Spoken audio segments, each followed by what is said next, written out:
All right. A nice overall win on Derrick Rose night. Pretty much what I asked for. So I'm happy that the Bulls got the win on D Rose night. Glad they were able to pull this one out. Really good second half, man. That was a very impressive second half by this Bulls team, which is very unexpected to see. And I do appreciate that the Knicks were tired. So good job, Tibbs. Great job, Tibbs. You did exactly what we needed in that one to help the Bulls get the win on D Rose night. So appreciate that overall. Once again, repping the Derrick Rose hat. I won't be wearing it this entire stream. Actually, no, I can't put it over my headset, unfortunately. But it is Derrick Rose night, so always just gonna have this. I guess I can't always show it on stream, but it will be right here next to me. Oh, whoops! Actually, just turn on my Xbox on accident. Whoops! All right. But yeah, what a good overall game to see for the Bulls on D Rose night. Good thing that the Bulls didn't do their trend of being the worst team at home ever on Derrick Rose night. So I'm happy that they got that done correctly. Took advantage of the Knicks misses. The Knicks were god awful in that second half, especially that third quarter. They had 17 points. They were missing wide open shots. Very. You could just tell that the fatigue for the Knicks was starting to set in, you know? If you're not aware, I'm just going to pull this up one more time. The Knicks were in Oklahoma City last night where all their starters played 40-plus minutes. So I appreciate that Tibbs did this because, dear Lord, that second half for the Knicks, specifically that third quarter, was awful for them. A lot of just wide-open missed shots. OG Anunoby had a lot of wide-open missed shots. And so I appreciate that the Knicks just couldn't hit a damn shot in that third quarter. Kobe White then went on to have easily his best game in a long time. 9 threes is a career high for Kobe White. He was absolutely just launching them and draining them. Good to see Kobe have a really good game. It's been a long damn time, bro. It's been a long while since Kobe's had a good game like this one, or like, I should say like an explosive style game like this one. So this was clearly like that designated shooter type game where you just launch those threes and he was draining them left and right. So that was really good to see. I thought Vooch looked a lot better compared to what we've been seeing recently in terms of just missed shots at the basket. He had a few missed gimmies, but better efficiency overall in this one. So shout out to Vooch. And then Levine got the scoring off right, where he got up to a 9-point first quarter, kind of got things going for the Bulls, and had an overall damn good game. So good job at the Bulls to win this one on Derrick Rose night. If there is one night where I'm like, yeah, the Bulls should go and win this one, it's tonight. Obviously, we're celebrating Derrick Rose's legacy, so this should be absolutely the night where you go out and win, even if the Bulls are not having the best season overall and have potentially other things in mind. So I do appreciate them winning this one tonight, because that is the best thing to do on Derrick Rose night at the end. We hit our threes. We did hit our threes, bro. 54% from three-point range and only 37 attempts, which is below our average for the season. So good job by the Bulls there. Kobe obviously was the biggest behind that, where he hit 9 of 11, but also shout out to Josh Giddey. Josh Giddey hit 3 of 3 from three-point range. Thought he should have taken more, honestly. There are a few in that first half I think he should have taken, but this is a good sign from Josh. You got to hit those three-point shots, especially those catch-and-shoot three-point shots when the defense is going to sag off of you, and you're the guy that's going to end up with the ball maybe in the corner, and he did just that. So good job, Josh Giddey. Hit 3 of 3. Zach hit 3 of 6. So very good night from the three-point line for the Bulls, specifically by Kobe and Giddey tonight, which is awesome to see. Hopefully that continues for Josh. They stopped getting to the free throw line also. So the Knicks continue to always just like get to the free throw line because they have Brunson, and then Cat is Cat. I do think in that fourth quarter specifically, they got maybe a few less free throws. I'll have to double check the numbers, but yeah, I do think that compared to that second quarter for the Bulls and the Knicks, that second quarter, bro, that was a rough game to watch, where it just felt like a stoppage like every 30 seconds, and it's because a foul was called. Both teams were in the bonus, kind of like the last 4 minutes of the quarter. That was rough. The Bulls defense was not doing a good job in that quarter at all. and that was frustrating to watch. But give props to the Bulls defense for kind of figuring it out in that second half. Now I will say again, I do think that the New York Knicks were very fatigued, and we saw some wide open missed shots tonight that are not typical from them, especially from their best 3-point shooters. But I do think the Bulls were able to do a little bit better on Jalen Brunson compared to that first half, where Brunson was just carving them up in that first half. And they did a better job compared to the first half and just kind of slowing down his ability to get to the basket and getting paint touches. This was a lot better for them in that second half, and I do appreciate that overall. So hopefully the defensive effort will be better. Levine pass, getting lob, Lonzo dunk. That was awesome. Yeah. To see Lonzo yet again get another dunk was great. Lonzo, just seeing him healthy is just great. And I hope that we have no issues moving forward, because he looked really good out there tonight yet again. So just movement wise, I think he's honestly looking the best he's looked all season long.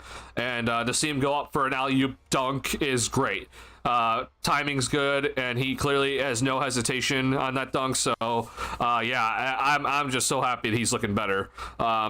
Shooting wise is still not exactly there right now because of his wrist injury, but if he's just out there playing, then that's the best thing in the world to see. So awesome just to see that. And we saw him go up to 25 minutes tonight. I don't know if that was like public about his minutes restriction increasing, but that's a big step. Like I do think maybe that because the Bulls didn't have sorry, hold on, there's an ad because my ad block is no longer active because YouTube sucks. I do think that because the Bulls had 2 days off, that they were willing to extend him a little bit longer tonight, but I don't know if he's going to be able to continue doing this for the rest of the year. So again, just always use caution with Lonzo, please. Glad to see he's able to go for 26 minutes, you know? I'm very happy that he's able to 25 minutes. I'm very happy he's able to do that. It's good to see that he was able to do 25 minutes tonight and no issues whatsoever, played at a high level. I just, always use caution. Can he do 25 minutes on 1 day's rest, right? So the Bulls play San Antonio on Monday, right? Is he going to play 25 minutes in that game? I hope not. I personally would not try to push it, but if he can, awesome. Then that's just a great sign for his overall health moving forward, and hopefully he can keep increasing that minutes load.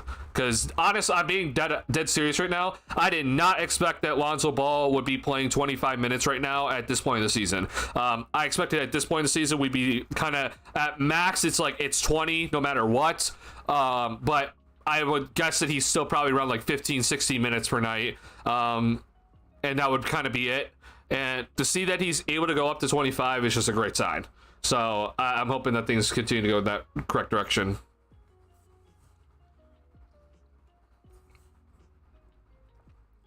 At one point, Ball was about to walk to the bench when he was pointing to his wrist time restriction, but he ended up staying on for a little bit longer. I think that's what he was saying. He's just like, hey, time, and Billy just left him out there. So yeah, I think that was something that they're keeping track of, but it seems like they're just kind of asking him like, hey, how you feeling? Are you feeling good? I mean, clearly he's feeling great. So keep going at it then.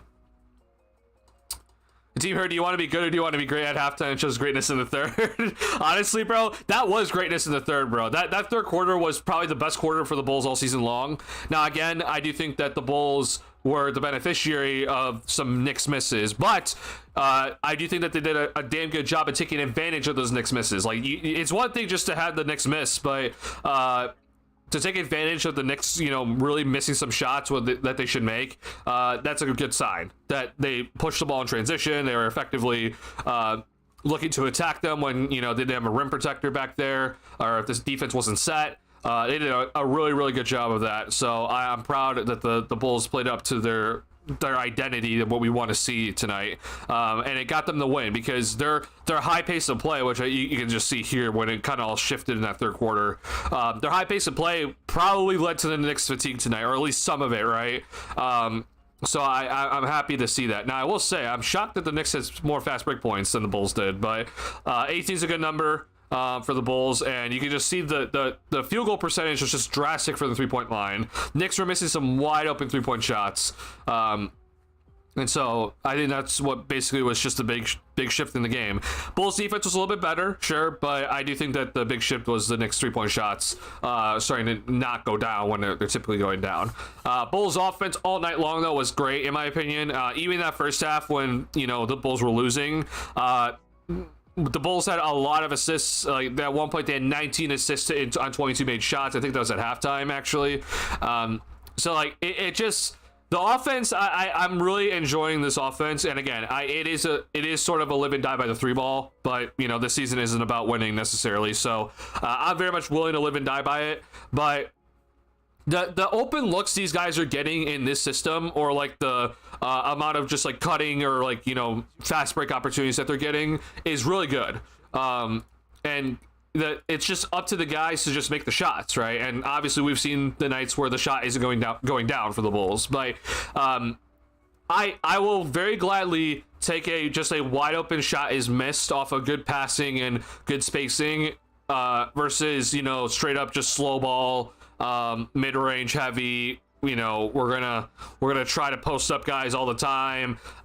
I will very much take this and just miss our shots compared to then, what we've been seeing in other times where it's a very different type of game, right? And we don't have good ball movement, and the three balls aren't being launched. So I'm very, very impressed by this team to how much they've changed their identity, and we saw it on full display tonight. And we had 36 assists on 51 made shots. Like, that's damn good. That's really, really good. And most of those assists, honestly, were like probably first half assists, and then Kobe got hot. So that's a really damn good sign to see at the end. Well, the trade talk's going to heat up. Both players been playing well. Hopefully that turns heads. I don't know, honestly. I have some doubts that the trades are going to actually start heating up. Again, Vooch is having a really nice year. He's had some interesting games recently, but I'm really hoping that the trade talks really do heat up. I know that there's the talk about Golden State right now, but we're getting conflicting reports. Like, there's one person saying that Golden State's not interested, and then there's another person saying Golden State is. I have doubts about Vooch getting moved, honestly. With LaVine, I think the Nuggets were the team, and the Bulls don't want to accept Zeke Naji. So unless a three-team trade gets involved, I don't see LaVine really getting moved right now. Even though I predicted that Zach would get moved, right? But it looks like that's not going to come to fruition, so we'll see. I won't lie. My biggest fear right now is that Arturas Karnisovas is going to head into January, or I guess let's just say mid-January, and he's like, hey, we are right now a play-in team, and there is a certain two-way star that you could say, and he's currently suspended, and I would like to go and get him because he's a 35-year-old that is a two-way star. Even though he's 35, hey, might as well try. Just so you understand, I am not an advocate for this. I do not want Jimmy Butler on this team. Trading Zach for Jimmy Butler makes no damn sense. That's already happened once, and I don't want it to happen again. I really don't understand the thought process behind it. Also, though, but here's the thing. Like, I know there's the whole, like, well, LaVine for Jimmy Butler's the idea.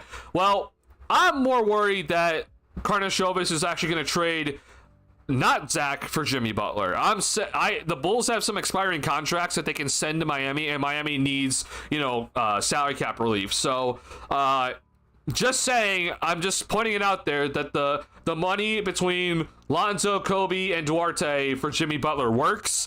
Bulls have a first-round pick they can send. They can also send a Portland pick if they want to, which I don't know if he would be interested in that. But I'm just worried that's going to happen, and I'm going to be very frustrated watching that because that's not something I want to watch. The identity is going to change. Jimmy's 35. Like, I just don't. It makes no damn sense. But this is Arturas Karnisovas we're talking about, right? I wouldn't put it past him, honestly. So you'd have Butler as your one, LaVine's your two, which is in theoretical sense, it's not the worst thing in the world. But I just. What do you do after? Like, you have no assets to build a team after. It's just gonna be a bad team then still. So I really hope that doesn't happen, but I wouldn't put it past this front office right now because this front office is dumb. and we've seen it time and time again when it comes to this front office. Levine's fadeaways were nice to see. I'm looking forward to see more of it. Yeah, Zach, if Zach can like nail that post fadeaway, bro, like I honestly think that's the go-to option down the stretch of games, and he's gonna have to rely on that more as he gets older, right? Because his athleticism goes away as you get older. But he's just such a damn good shooter that if he can just hit that, like, yeah, that's a damn good efficient way to score. And reminder, like, I'm not an advocate for the post up specifically for a bad center, but if a guard can post up, I am all for it. So like whenever I see Kyrie Irving on the block or Luka Doncic, I'm all for it. I think it's a good thing. And yeah, so Zach nailing that post fadeaway is a really good sign, and hopefully he can continue hitting that. Has Pat once again underperformed? So I'm not going to be too harsh on Pat because he has been better recently, but yeah, this was an underperformance from him tonight for sure. Not exactly the best game overall. Turned down some 3-point shots I think he needed to take, but I won't be too hard on him overall because I think he has played better. So once they've like increased his minutes again, I think he has played better. But it's got to be obviously consistent. This is not that good of a game for him tonight. But I won't be too harsh on it. It was an underperformance, though, I will admit. Turned down some threes that he could have made. Thought he had some drive opportunities. He didn't decide to drive, and then the one time he did drive, he did get the foul, so that's good. They could have definitely done more, for sure. Hard to move Zach right now with Io being out. Well, if the Bulls really wanted to actually go bad, it wouldn't be that hard, right? This team is already guard heavy. That like you'll have enough guards to fill in the guard spots, but I don't know. I don't think this team's gonna go and actually try to be bad, right? And try to keep the pick. I think they're actually gonna go try to be in the play-in, which is gonna be really annoying. He'll sell jerseys too. Yeah, Jimmy Butler would sell jerseys for sure. Jimmy's 35 asking for a max deal. I don't know if it's necessarily a max deal for Jimmy right now that he wanted, but he definitely wanted a big extension. I think Jimmy would have been okay taking a little bit less than the max, but you would still have to pay a pretty hefty price for him. Now, either way, though, you're talking about him still being on a max contract right now, and he has a player option for next year that's like $52 million. And because of just the way the season has gone, I would bet my life that he's going to accept that player option unless he like gets traded and like balls out. So, yeah, I don't know what exactly the thought process is with him, but yeah, I would not be exactly thrilled if the Bulls went and got him and then paid him a pretty hefty deal after. But yeah, we'll see. Remember when Zach trade talk a few years ago tanked Levine Bulls jersey price? Oh, I'm sure it did. But yeah, I'm not shocked that it did, but yeah, that's how it goes. I don't think Donovan would sign off on that. I don't think he would either, but at the same time, I don't know exactly what the front office relationship is with him at this moment. It seems to be good, but we'll see. 35-year-old Jimmy and 24-year-old Zion. If I had to choose like between those two, I'm picking 24-year-old Zion because his contract's cheaper, and I understand that the injury concern is there. But just for like, if the Bulls were gonna go and try to win now, like, or at least like the next 3 years, then I would pick 24-year-old Zion. Try to just try to figure it out from there. But I understand that's also a big risk. But hey, I understand it's a big risk, but that contract allows you to kind of take that risk. So I'd be okay with it. Jimmy Listy got shoved in locker by Utah tonight. They did. I did see that. Bam also, Bam just does not look good right now. I won't lie. Bam looks lost. But yeah, this was interesting to look at. Yeah, Bam. Oh dear Lord, bro. Whew. Yeah, what a game for Bam Adebayo. 0 for 6. That's a damn good game. Hero didn't have that great a performance like we're used to seeing tonight. Yeah. I don't know what the Heat are doing, honestly. The suspension doesn't make any sense to me. I won't lie. Like I don't understand the Heat suspension for Jimmy because the Heat need to trade him ASAP, and they need to like get his contract off the books, but they suspended him, so he's not able to raise his trade value at all. So I honestly think that you just killed his trade value by suspending him, which I think they just suspended him just to spite him because they just don't like what he's doing right now. So, yeah, I don't understand what the thought process is for Miami, but they got to trade him soon because they want cap relief next offseason, excuse me, and Jimmy has that player option, and again, he's going to accept that player option. So, I don't know what they're thinking, honestly. But they're gonna have to. They might just have to take a bag of bricks for him at this point. I'm being dead serious. Butler got spent for a couple games. He got spent for 7 games. Yeah, Butler's a weird with the number 1 mindset, but the number 2 skill set. Well, okay. Recently, like when he led Miami to the finals, like Butler was a number 1. Like, let's be serious. Like Butler in those playoff runs where he led Miami to the finals, he was a number 1. Especially in the playoffs, he was dead serious at number 1. He was the clutch player. He was the guy that was a 2-way superstar that was doing everything. He was the number 1. Now though, as he's now 35, I don't know if he could be a number 1 anymore. Like, I have that doubt in my head. Like, can he still be a number 1? Can he still play at a high level? I think he can. Like, I have a lot of faith that he can still play at a high level. But can he be a number 1? I think it's a good question. And yeah, he does have that mindset right now where he's like, I'm the number 1, I'm the guy. So which teams are going to go trade for him? I don't know. I really have some doubts about that. Some teams just to keep in mind though, I think Memphis is one team that might actually look to trade for him because Morant's injury issues and they're trying to be good still, right? They have the contracts to work it out too, so I think that's an option. Atlanta's the other team though. I think Atlanta might be like a legitimate option for Miami to like get some assets in return and get some salary cap relief, but that will be hard to pull off though at the end of the day. And then it's the whole question like, well, who's number 1? Is it Trae Young or Butler? Yeah, so we'll see about that. He's getting his own trade value with the lack of effort on the court, to be fair. Well, I think of it this way, though, at least. Well, the way I think about it is I understand that, like, yeah, he's not playing 100%, right? So it's like, oh, like, if he's not going to give 100%, that kills his trade value. But also, the issue is this. If you suspend him for 7 games, he's not playing for 2 weeks, right? So let's say you trade Jimmy Butler at the end of the 7-game suspension, then he's not going to be in game shape for like a couple of games at the very minimum, right? So like he hasn't played professional basketball for at least 2 weeks, right? So sure, I understand that if he's going to play still, like he's not going to give 100%, he's not going to look too good, but at the same time, if a team's going to go trade for him and wants him immediately, then he's not going to be in game shape for a little bit, and then he has to acclimate himself to a new system while trying to kind of work himself back into game shape. So I don't personally understand the suspension, at least in my head. I think that if you suspended him for like 2 games, I would understand it, but they suspended him for 7, and he won't be practicing with the team at all. He's not going to be there. Like it's just weird. So yeah, I don't know what exactly the thought process is with that, but it's interesting, and we'll see how much Miami either kill their own trade value. If the most teams even considering Jimmy are betting on his postseason performance, no. Oh, for sure. Yeah, they're definitely betting on his postseason performance. But let's say you're a team though that's like on the cusp right now of like, you know, let's say you're a 7-8 seed or 9-10 seed, right? Like Atlanta.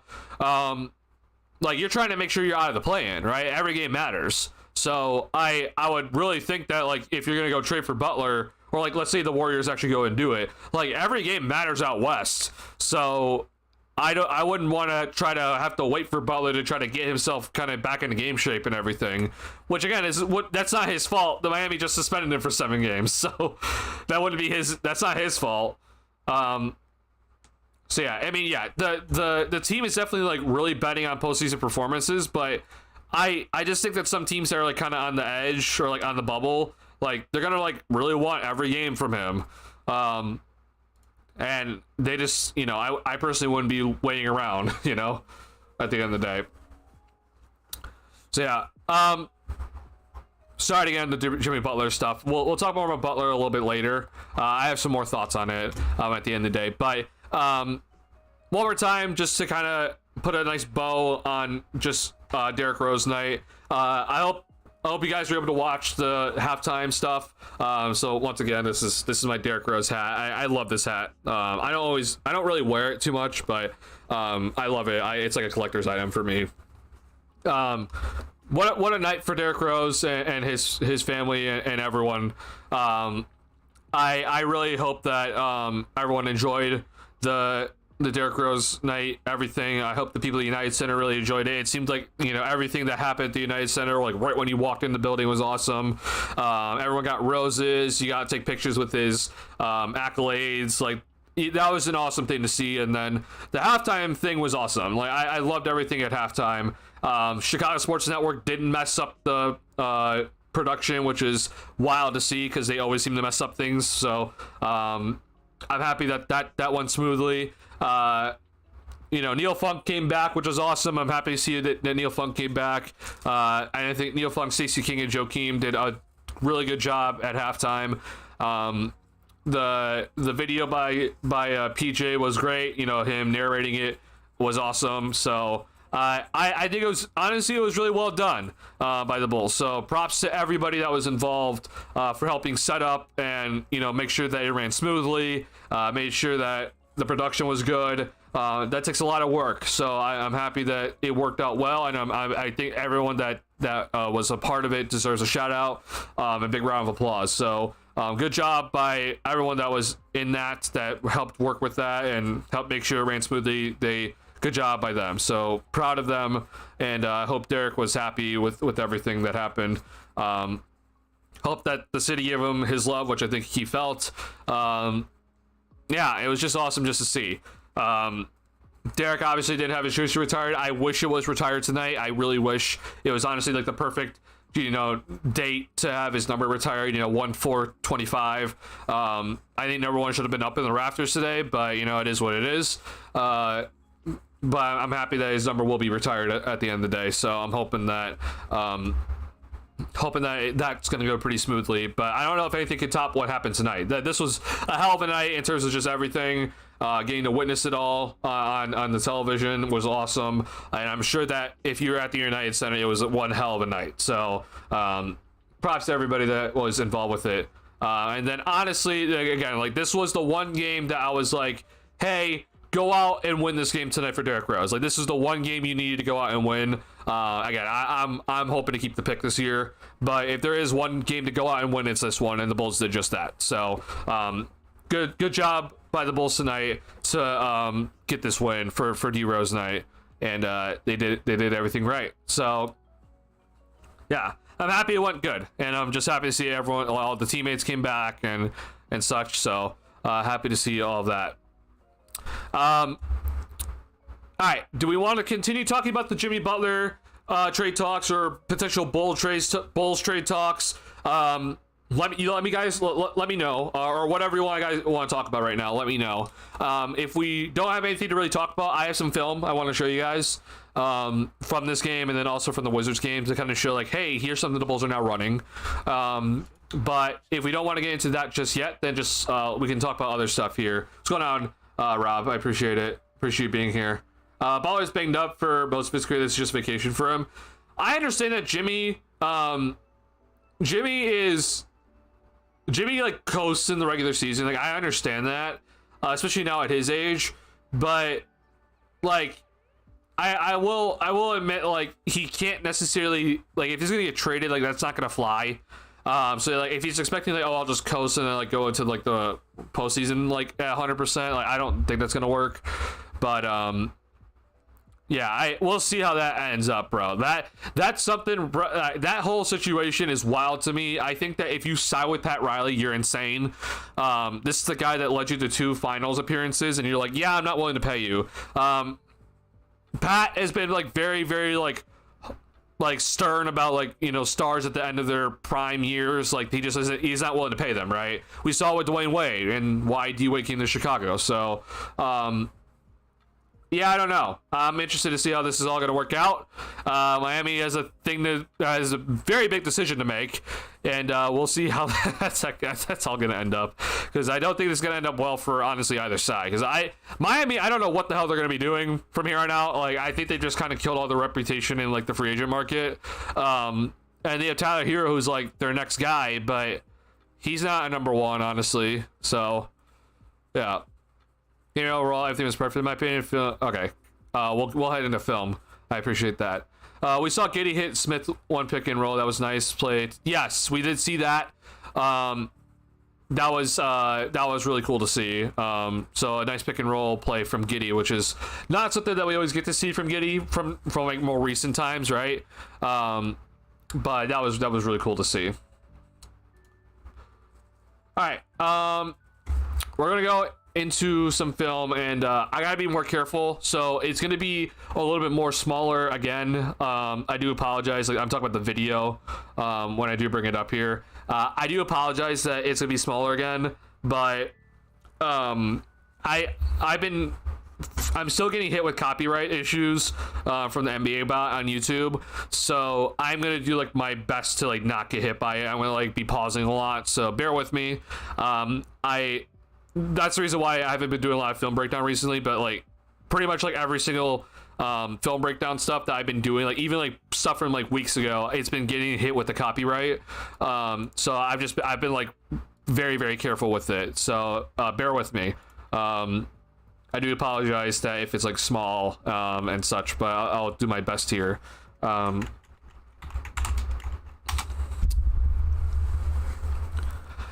It was actually the Rose interview where you mentioned his relationship with Michael talking on the plane that sealed the deal. Which interview was that? I wasn't able to watch everything. I do apologize.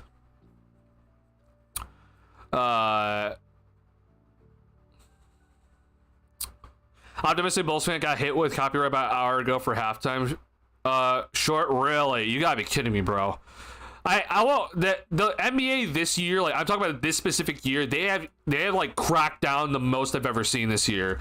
It's frustrating as hell because it's like, bro, I've been doing stuff like this all the time, and like all of a sudden at the start of this year, some of my videos like for YouTube just got hit with copyright. So like I don't know if I'm gonna be able to do film breakdown stuff for like, YouTube videos anymore, and I'm like really annoyed. So I'm just gonna like continue to just like to try to find ways around things, but yeah, I'm shocked at how much the NBA is like cracking down this year, and honestly I think it's because of the lack of ratings, which again is I think there are still people watching the NBA. It's just that there's a bunch of legal streams going on now. But yeah, that's frustrating as hell, man. Is there an easy way to check record versus winning teams? I think honestly, if I go to standings, they might show. No, it doesn't. Crap. Let's see. Okay, here we go. If you're talking about the Bulls specifically, the Bulls are 8-13 against opponents over 500. Does that help you? Who asked that? AV Breeze. So yeah. Here's the record for all teams versus 500, over 500, excuse me, or sorry, 500 and over. So yeah, it's right. It's standings. Go to margins and stats, and you'll get it.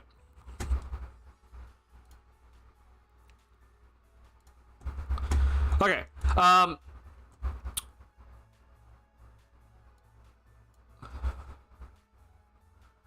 Okay, whatever you use, gonna sucks the holes, gotta jump through hoops. Yeah, I don't know why it's been like this year. It's hella frustrating.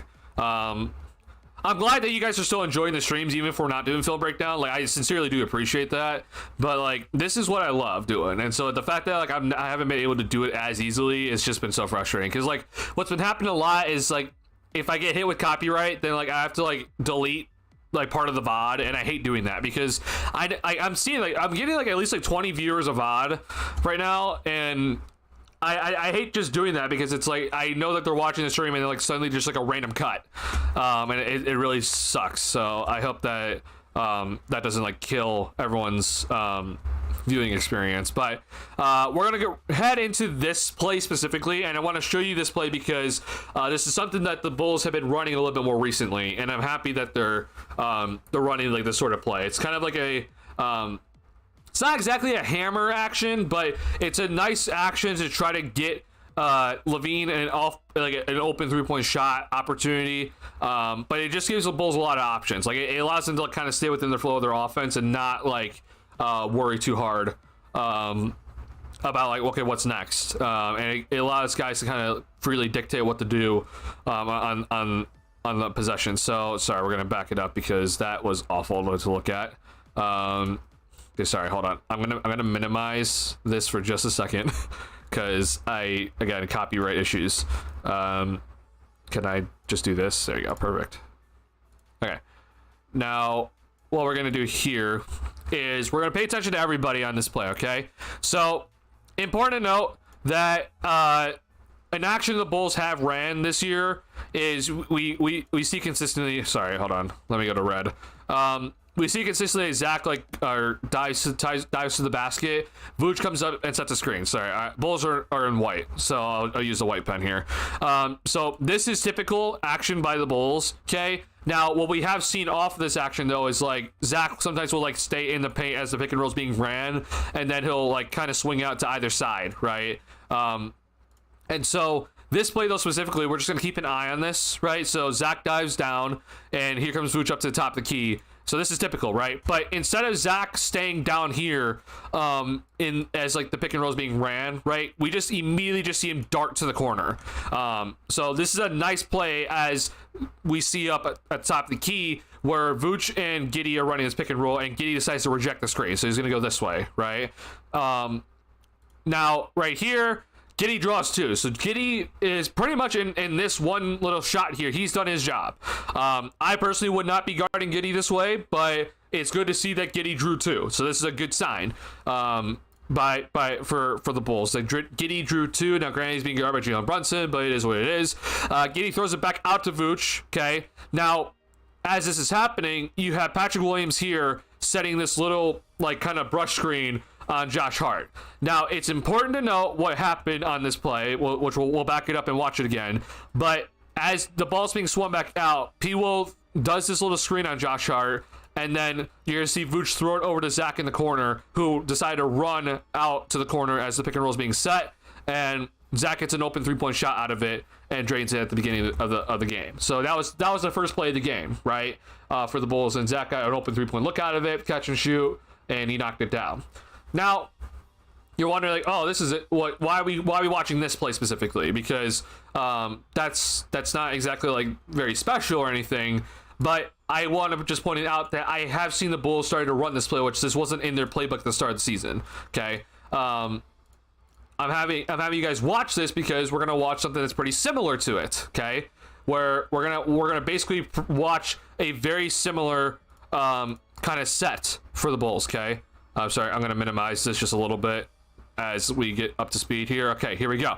So, as I said at the start of that previous clip, right, we have Zach here at the top of the key, and Vooch is going to come up and set a screen, right? So here's Zach at the top of the key, and Giddey's bringing the ball up, and boom, we're off to the same exact action, right? Zach goes down, Vooch is coming up. All right, same play, okay?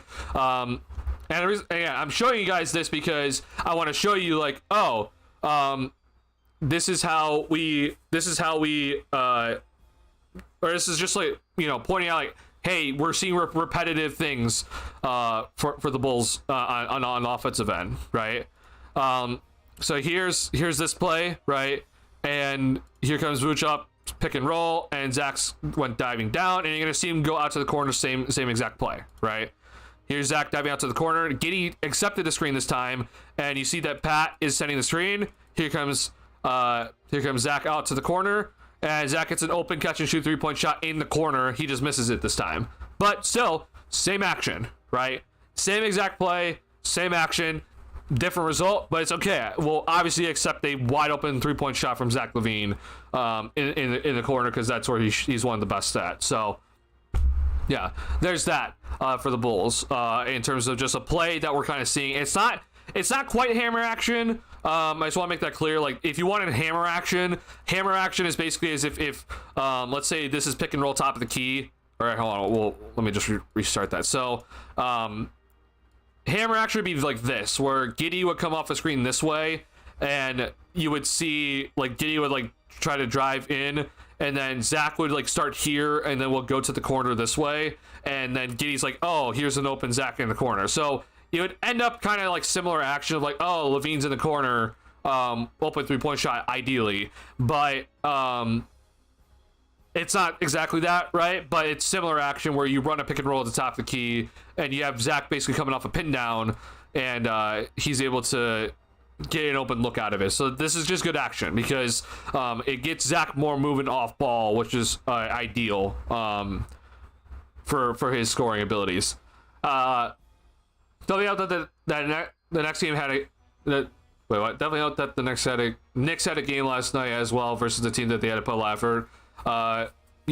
The Knicks very clearly were fatigued, and it does help that they faced Oklahoma City, so they had to fly from OKC to Chicago tonight, which is pretty rough. So I do appreciate that happened, and Tibbs played out their stars 40 plus minutes, so thank you. Suck to measure the scale this year too, because so many teams have gone back and forth over 500. That is true. I do think that the Bulls have had some nice wins, though. I mean, obviously the win against Boston was really good. I'm trying to think of other wins that they've had this year that was like really solid. I'm probably blanking on many, of course. Let's see. They didn't win against Cleveland this year. Oh yeah, I mean they beat New York in New York, right? And then obviously, I mean you can consider tonight's win like a really good win, sure, but again, you know, back to back for the Knicks, so I don't know if I would count that necessarily. And then out west, they beat Memphis without Ja, so there's that at least. So I guess you can count that one. But still, though, it's like, you know, that like while they are over 500, like were they at full strength, right? I think that's like a legit question to actually kind of ask, and I think that's fine to ask that. Closers falling a lot. Kings maybe not climb. Maybe the Bulls climb to the next couple of weeks. Yeah, I don't know honestly with this Bulls team because you think the Bulls are on the climb and then they lose to the Washington Wizards. So that's how things are with this team. Should I talk about basketball and plays? Even if we don't have film, we can put together our memories. Yeah, I do appreciate it. Take our DVRs, just point us to okay. Was that bad? Was this overall bad? Like, were you guys not able to see this at all? Like, let me know. Like, if this was too small, just let me know, because I can extend it. Maybe I'll take a risk on it. But I mean, I would hope that this is big enough. Winning record versus Bucks, Celtics in New York, technically in total, yeah. So I'll have to look at all of our wins again, but yeah, the Bucks were 1-0, right? When we beat them, and we beat the Bucks without Giannis then much more recently, right? So again, it's an over 500 win, but it's like, you know, it's without Giannis, so the first win though was legit though against the Bucks. They were fully healthy and they just were sucking at that time. So but that's a legit win. I will say like that's a legit win. The Boston, obviously, I think it's the most legit win of the year in TD Garden. You won against Boston in TD Garden, which is insane. Orlando. I forgot about Orlando. That was the game where Banchero like tore his oblique or whatever. Yeah, that was another win that happened early on in the year. So yeah, so they've had some nice wins. But they've also lost to the Utah Jazz at home when the Jazz didn't have a win on the season yet. And they've lost to the Wizards, who were the worst team in the NBA. They lost to Brooklyn early on in the year when like a lot of guys were out, if I'm remembering correctly. Or maybe they didn't have as many guys out, but that was not a good loss. So yeah, there's been some wild games.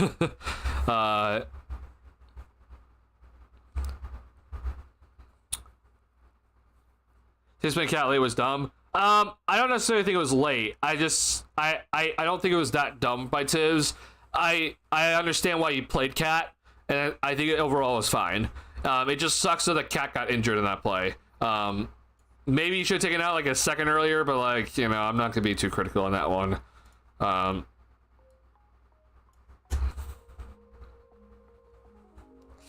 Okay.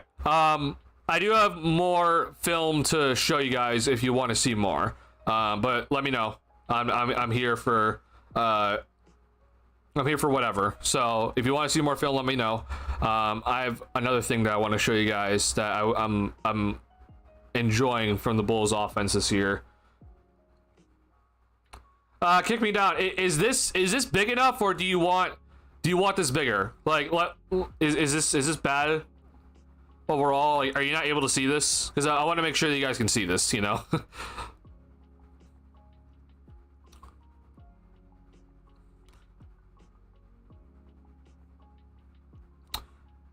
If they won the Wizards game and Hawks collapsed, they're a 567 seed with the Bucks Bucks looking precarious.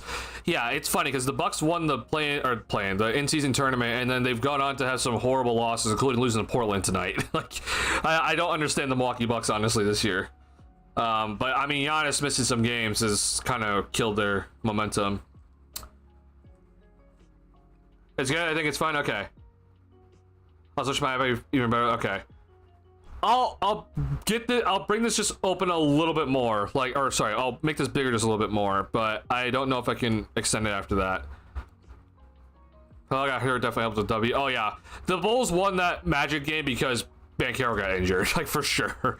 That is 1,000,000% true. That Banchero getting injured definitely helped the Bulls win that game. And also Franz was sick. That's something just to always keep in mind too. Okay, sorry, hold on. I'm bringing back up the game from tonight, and I don't want to get copyright hit.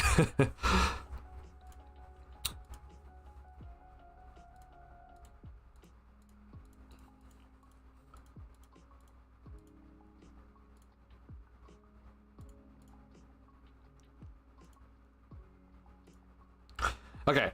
So, if you guys remember, at the start of the season, right, there was a play for the Bulls that happened pretty consistently where, the Bulls would run a horn set and try to put Giddey into, like, the kind of pinch post / elbow area, right? And it was honestly just to probably just look for Zach on the back cut as the initial action, and then if that doesn't work, then like Kobe's gonna come off a pin down to potentially get a 3-point shot off of it, right? Now typically though, what we've been talking about is that when this play is run, Pat is usually the ball handler, right? Pat usually is the one bringing the ball up the court, and Kobe is usually here, Zach's here, right? But they actually changed it up. Like this is good by the Bulls, because if I can recognize like, hey, Pat's the ball handler, that's a horn set coming, then obviously NBA teams are recognizing it too. So they changed up who the ball handler was tonight. So immediately here, this is also different, right? Where you see that Giddey like sets like a screen a little bit higher, right? And so Vooch is gonna come up here, and then Giddey's gonna come to this elbow area. So this is a little bit different action for the Bulls than usual, okay? And then suddenly, oh hey, horn set. Now all of a sudden it's like, oh crap, wait, this is a horn set. We didn't recognize it because Kobe was the guy bringing the ball up the court. Now Giddey though is in this spot, and you're gonna look for Zach backdoor, right? So that's always the first option, right? And I honestly think that if this was just a little bit better of a pass, and I don't know if maybe Zach was just a little off on the timing, but I mean, this is an easy dunk if this is connected to, but just overall, besides obviously the pass and maybe it was Levine timing, right? This was damn good execution in my opinion. This was really good, except for just obviously the pass not being 100% there. So yeah, this is cool to see. I'm happy that they kept this play in the playbook. But my biggest thing that I was like, you know, I always keep an eye on, like, okay, well, I know what this is, and like, what's the other side looking like? So, for example, when I watch this play, like, I know what the first option is immediately. Right when Giddey catches this, I'm like, okay, well, this is first option, right? But I was interested in what's happening back here. Like, I don't know what's happening back here, so I'm always like kind of looking like what's happening here. We didn't really get to see it, but it actually looked like that Pat was going to be the guy coming up for like a screen off a double pin down for a potential 3-point shot. I just would have liked to see what would happen if Zach wasn't open, right? Obviously, you know, if Zach's open, give him the ball, but I'm just interested to see what would have happened, because this is a different set by the Bulls overall, because guys are in different spots. So while this wasn't a play that ended up being converted, I do appreciate it though. So I'm happy that this is a play that's kept in the offense. So that's good overall by the Bulls tonight. So that was cool to see. Now I need to pull up a timestamp here, because there's a specific play I want to bring up that I was happy with. but give me 1 second as I go and look for this, because I know exactly what it I know exactly what the shot ended up being, but I don't. Let's see.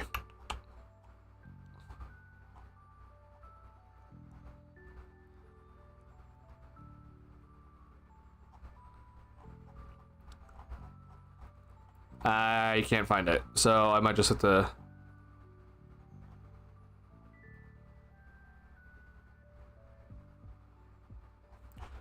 Okay, all right. We'll do a similar play, but it was different timing in the game, which I can appreciate for the Bulls. So similar play, but it's just we'll do first quarter instead.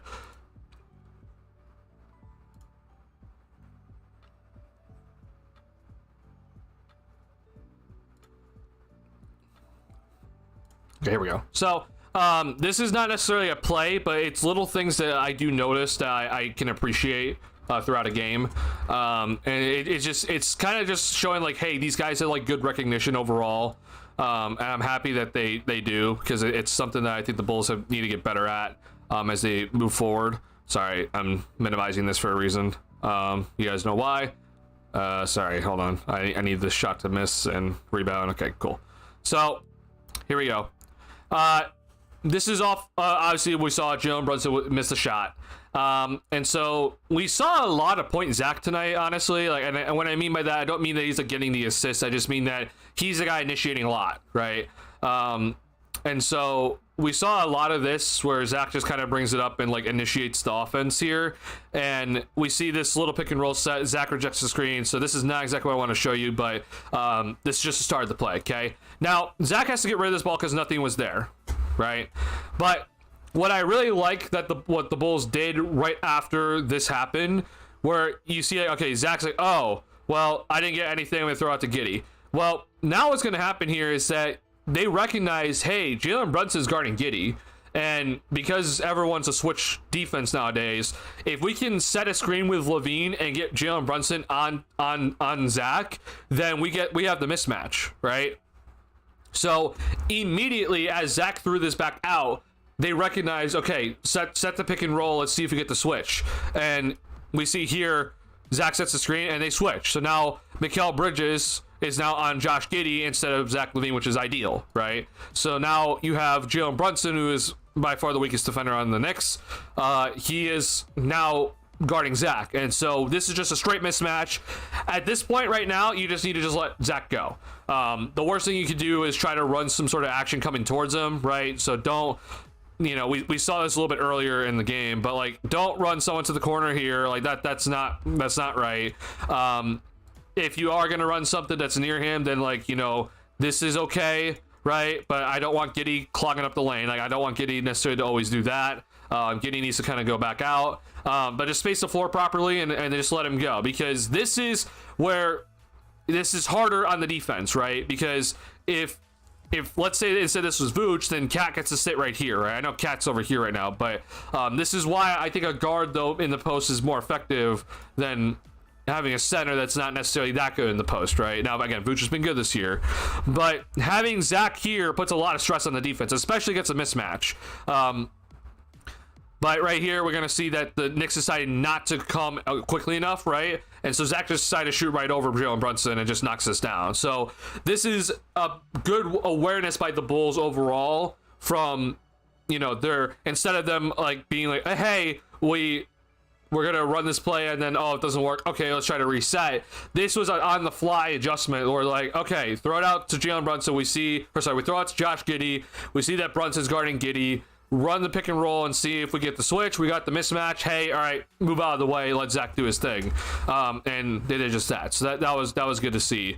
So yeah, that's one play I want to show you, just kind of off the fly, or just kind of, you know, what's the word I'm looking for? Yeah, it's just better overall, just awareness by the Bulls that I'm happy to see, and ideally that we see more of that, where you understand mismatches more.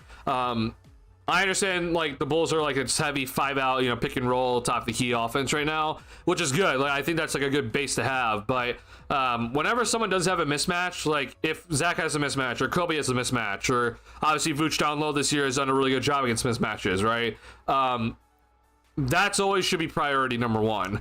And just like I've always talked about, like if sometimes when Vooch has that mismatch, but like defenses can cover it up, like you have to understand that while Vooch has that mismatch, then there's also probably a mismatch on the perimeter.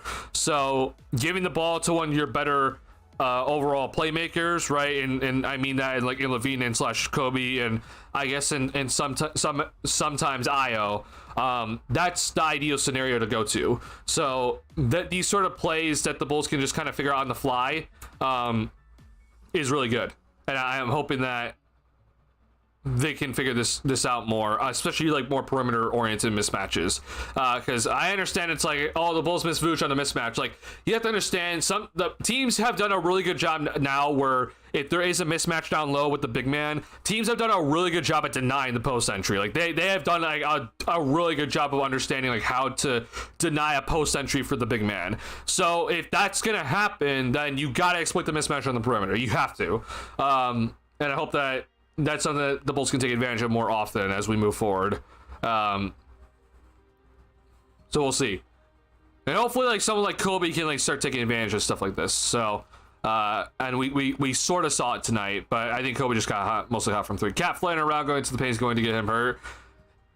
I will say cat flailing is not exactly the best thing for him. I don't know if it's gonna necessarily like hurt him, like, you know, injure him, but like, you know, moving forward, I don't know if it's going to lead to more success, and also, you know, he'll probably take some hits here and there that might, you know, lower his career longevity for sure. Magic haven't stopped fighting injuries since that night. It's tragic. I know that Jalen Suggs. Oh my God, Jalen Suggs going down and having to be wheelchaired off was just tragic to see. God, I brought to growing fouls irritating. It is really irritating. Again, the one thing I can live without right now in terms of NBA product right now is the foul baiting, like the whole, you know, leading to the defender, trying to get the foul call. I despise it. That's the one thing I can live without. That has been the most surprising team in my opinion. I won't lie, Atlanta has looked really good. DeAndre Hunter off the bench has been like a big thing. Miss View Bunny still could have been a 145 plus game. Yeah, I mean, I'll even show you a bunny that was that's like that. I guess what you would say is like missed, but like it wasn't even a shot missed. Hold on, sorry, I'm trying to pull it up here.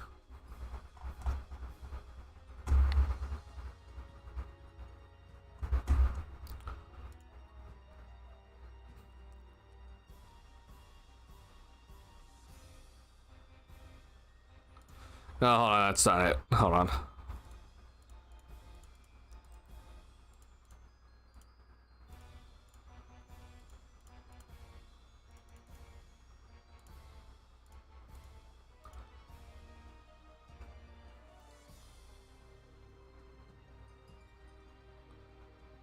Okay, here we go.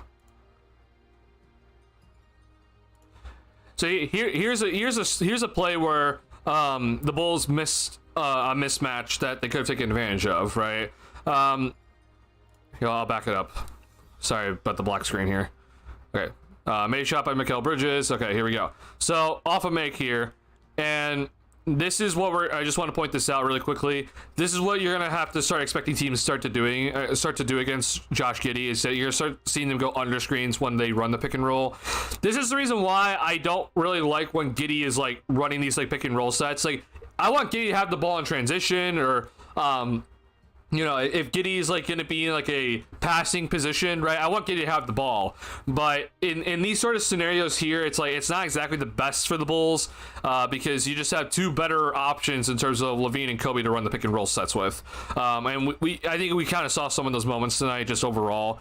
But watch this, like Mikal, look at Bridges, like he knows the screen's here, but he's just gonna keep going under, and so you're gonna see like, okay, the Bulls really don't get anything out of this initial set, but the good thing that the Bulls got out of it is that for some reason the Knicks switched, and I don't know why, but right here, right, Bridges is on Vooch, right? And I do appreciate that Zach noticed this. Like, so I do appreciate that they noticed it, but Zach had a bad pass. Like, this is too far over to Vooch's right hand, and you know, and Vooch wasn't able to catch it, and it's a turnover.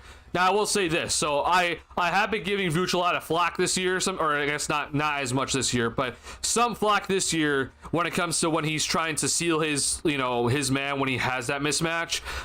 Sometimes he doesn't do a good enough job where he'll have the mismatch, but then he doesn't seal his man, and so if a pass is thrown in, then the guy will come like up behind him and like poke it out, and you know, everyone's like, oh, see, you got to get the ball in quicker, when it's like, that's on Vooch, you know, like, it's on Vooch to seal his man. This sort of situation, though, Vooch did seal his man. This is a bad pass by Zach. But I do appreciate that they noticed it, but if Vooch catches this is an easy 2 points, right? Or at least it should be. So, their recognitions, I think, was pretty solid in terms of like, hey, mismatch here, go to it. And I do appreciate that, but execution could obviously just do a little bit better with it overall. Sorry, hold on. Ad is about to play. I do apologize. Or actually, you're not gonna hear it good. Okay, here we go. All right, music's back. So that's a bunny that the Bulls did miss in this game. That they definitely could have taken advantage of. I was gonna show you more. I had another play in mind, and I'm upset that I can't remember it. Let's see here.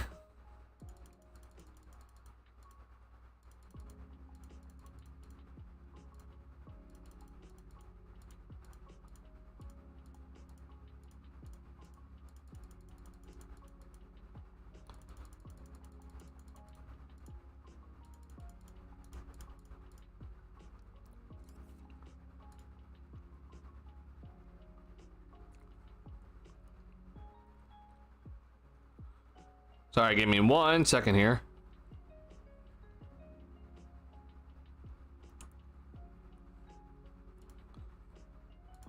Okay, there we go. This is a good overall play just to show you. And it should be like a good example of the Bulls kind of just in general offense, like kind of general offensive motion, and then guys kind of recognizing what's the open shot and getting good looks out of it.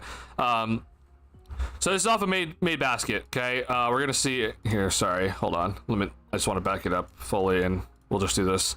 So we're gonna see Lonzo's gonna bring this one up.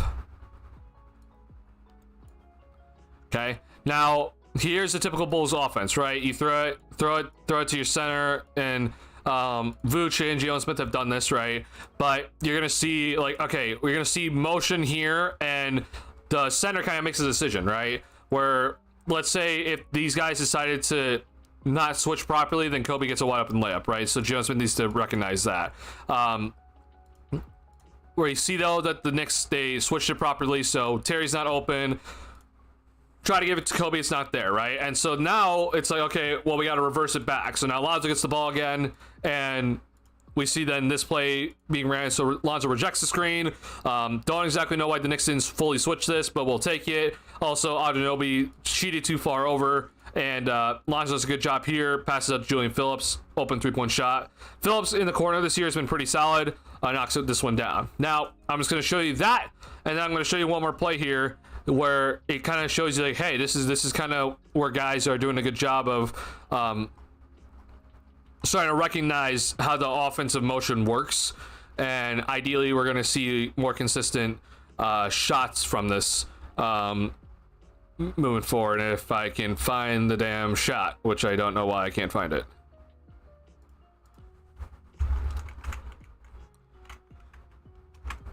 Oh, I forgot. It might have been third quarter, actually. Whoop. Okay, cool. Typed in Dalen instead of Terry. Was it really fourth quarter? I don't. It might have actually been fourth quarter. Actually, I don't know. Oh yeah, it was. Okay, it was fourth quarter. Cool. I completely forgot it was fourth quarter when this happened.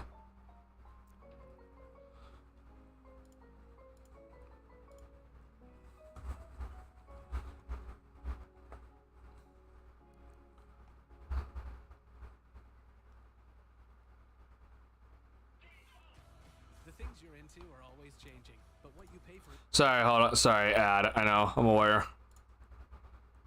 Sorry, I just pulled up the clip. Sorry. All right, here we go.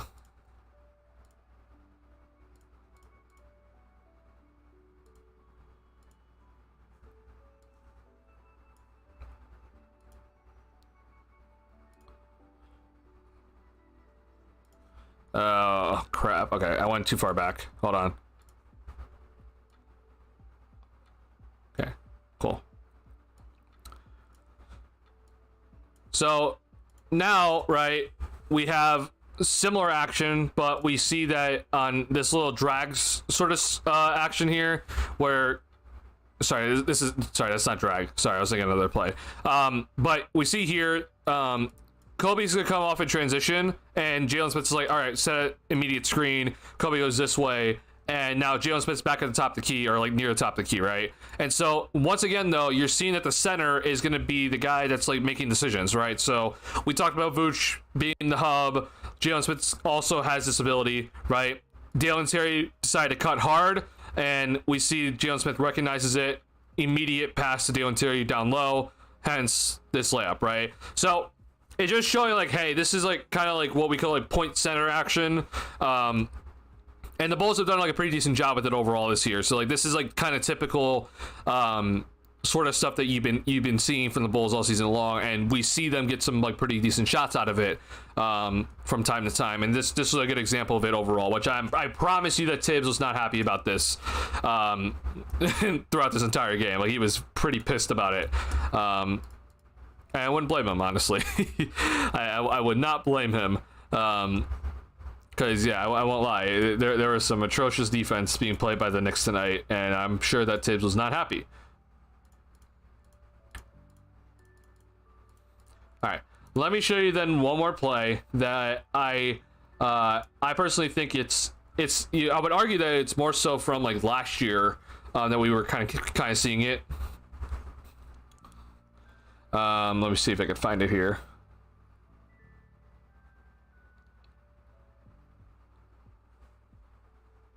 Actually, I'll show you two more plays. But I want to show you this specific one if I can go ahead and just find it.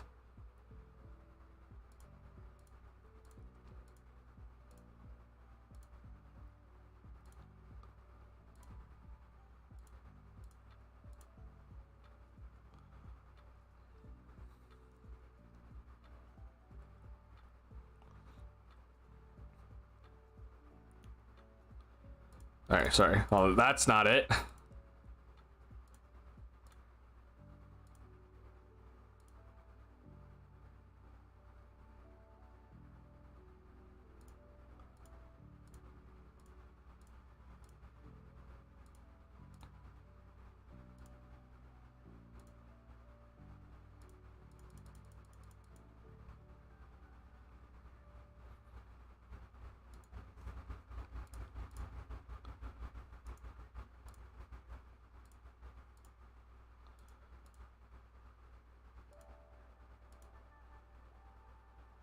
Sorry, I do apologize. I don't know why I can't find this one. That's not it. Oh my god, bro.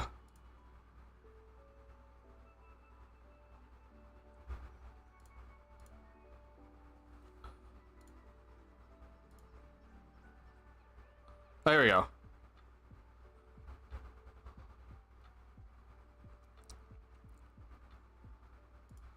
So this action here is something that we saw Kobe be the beneficiary of this action a lot last year. We call this drag, okay? So pay attention to what's going to happen here with THT, okay? So this, you know, we're flying down the court, right? We're pushing tempo, but we saw out of this where Kobe decides he's just going to kind of go this way, and then we see Jalen Smith is going to set the screen, right? So you're kind of like collapsing the defense into like one specific area, and then you're going to kind of spread out quickly. And you see here off of this by THT, like he doesn't he doesn't get anything out of this, but yeah, it ends up being the travel. But it's something that we haven't really seen the Bulls do too often this year, right? And I'm interested to see like if they can implement this more, specifically like with Giddey, right? I'm interested if you can, instead of, let's say for example, instead of THG being a ball handler, like this is Giddey coming down the court, you have Zach start here and runs this way like how Kobe did, and then you have Vooch come up and set the screen. Like that's sort of action that I can maybe see the Bulls start to use like more often to try to like get some open looks, like immediate open looks for guys, and force the defense to like seriously have to rotate quickly. Using Giddey's speed, like getting Giddey downhill is where he's at his best. But I don't know exactly if the Bulls have that in mind or not, but I'll be interested to kind of see if they do. Now I am going to show you one more play though, and I just want to have you guys pay attention to like kind of all the ball movement, or the player and ball movement that it's going to happen.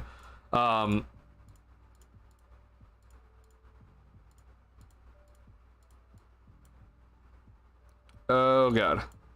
Hold on. I need to restart my file folder. Okay, there we go. Sorry, my video bugged. So give me 1 second. Pulling it back up.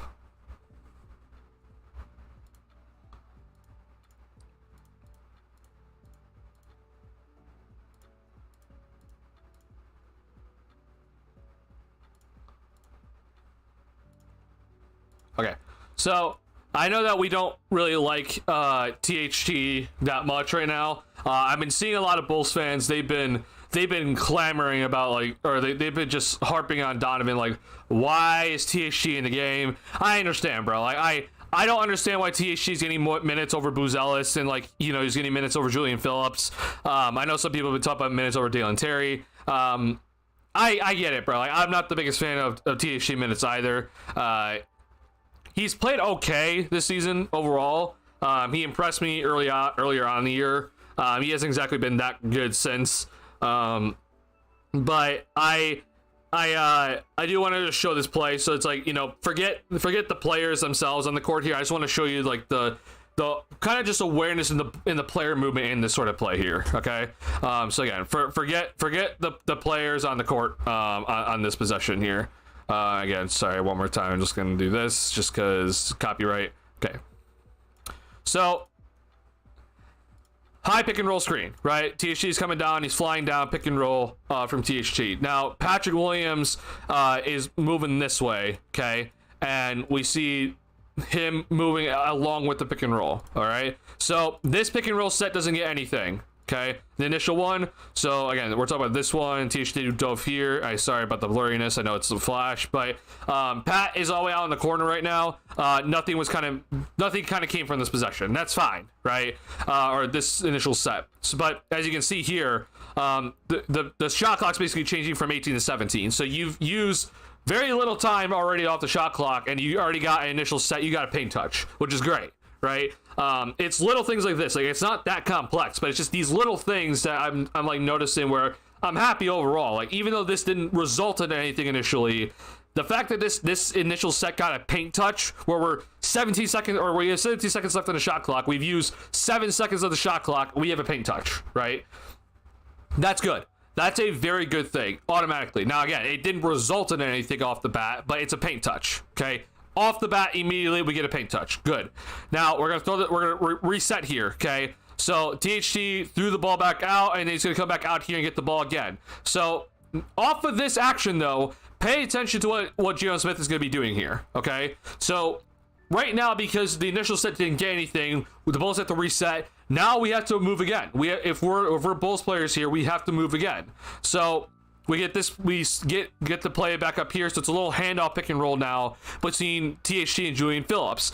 Now, as all this is happening, okay, this little pick and roll set now between THT and Phillips here, what you see THT start to drive. Now look what Jalen Smith is doing. Jalen Smith is like, okay, well, you're about to head back into the paint again. I need to make sure that I try to pull Cat out of the paint. Okay, because I'm the center, I have the shot blocker on me. I need to try to pull Cat all the way back out of the paint again. So he's gonna be running out of the paint as this play is developing. And we're gonna see here, he runs out. And well, it didn't obviously necessarily, affect Cat, himself. But let's say Cat, for some reason decided to like full out stay and stop THT. Well, then Jalen Smith is wide open at the 3-point line, right? Because Cat didn't follow him. So it just kind of shows you like guys are starting to become more aware. Like, okay, how does my spacing specifically affect certain players on the court? What certain plays being run? How can my spacing specifically affect a certain play? This is stuff that I like to see. Okay. This sort of just like on the fly offense where you're kind of making things up on the fly, or like you're I guess it's not making things up, but it's like adjusting on the fly to what you're witnessing on the court and understanding how your spacing personally affects this certain play. That's good to see, right? This is the sort of stuff though that as much as I love seeing like some of the vets do it, right? And like, Vooch and Levine doing it. I specifically really want to see some of the young guys doing it, because this is the sort of stuff, in my opinion, that builds the foundation for like a really good young core. Understanding that, especially the guys you're gonna be keeping around for a while, like these sort of guys that understand like, hey, what's something that we can always keep no matter what happens, like no matter what offensive identity that we're running, no matter what sort of set that we're running, right? If like, let's say a play breaks down, how can we on the fly adjust and make sure that we are using our spacing to most of its abilities, right? And this sort of stuff here, like knowing that Jalen Smith's probably gonna be here for like the next 2 seasons, right? That's great to see right there, right? That's something that is not shown in the box score. That's not gonna show up. No one's gonna be paying attention to that because they're all watching THT go for the layup, right? But that little thing right there is what's awesome to see moving forward, because I hope that other players are doing the exact same thing. But knowing that Jalen Smith moving forward is going to be doing stuff like this is good. Knowing that his spacing will always be probably at a good spot, no matter who's on the floor, what possession it is, like what play is being run, who has the ball, like that's good to see. It's just these little habits that need to be built into these younger guys that will probably go a long way. Stuff that won't be shown in the box score, that won't be shown in highlights, but it's stuff that will affect everyone else on the basketball court, right? Reminder, there's 5 guys on a team on the court. There's 10 guys on the court at all times. Spacing is huge, as obviously in today's game, but I honestly, I'm sure that some of you guys go and play pickup, but like there's a big difference between when you play 4v4 versus 5v5, right? Like you can just kind of feel like there's just when you don't have like specific plays being run, like you just kind of can tell like, oh wow, it's a little bit clogged in this sort of area because we're not all on the same page. Like this stuff matters. Like there's always gonna be times where you don't have a play necessarily you can run in like 7 seconds, so you got to work on the fly to go and try to figure things out quickly. And you're seeing here like there's some of these guys are like on the fly understanding like, oh, this is something that we got to do quickly. We gotta recognize this is the situation, and then we're on the fly adjust to how to what exactly is being run at that time, right? So for example, like another play here, like I know I said one last play here, but I'm going to show you another thing.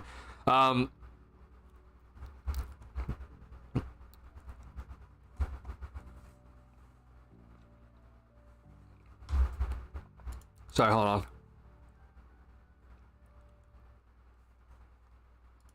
Oh, hold on, I'm way off. Hold on.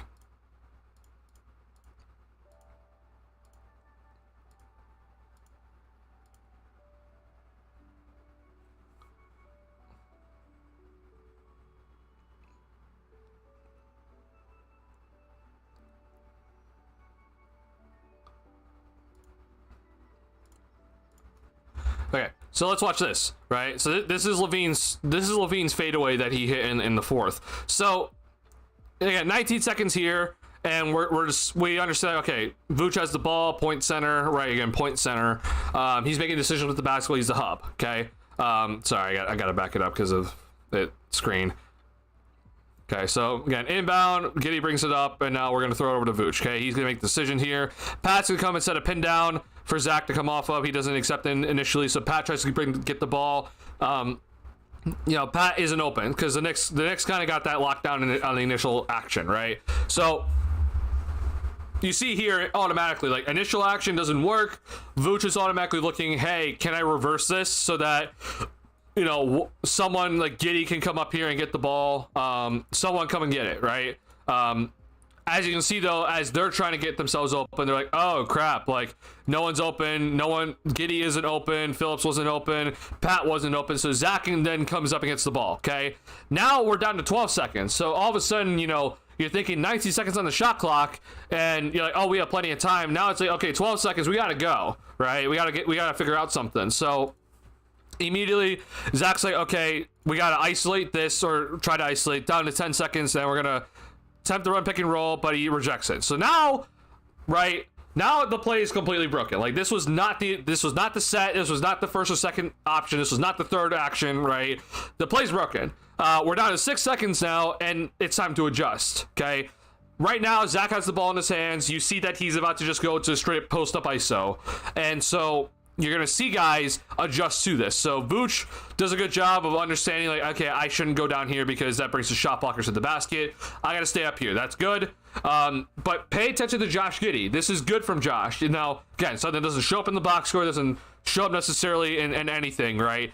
But Zach here's going to be backing down, and you see that Josh decides to cut. Okay, this is good because this is really good by Josh, because you see right here, Josh Hart is cheating, right?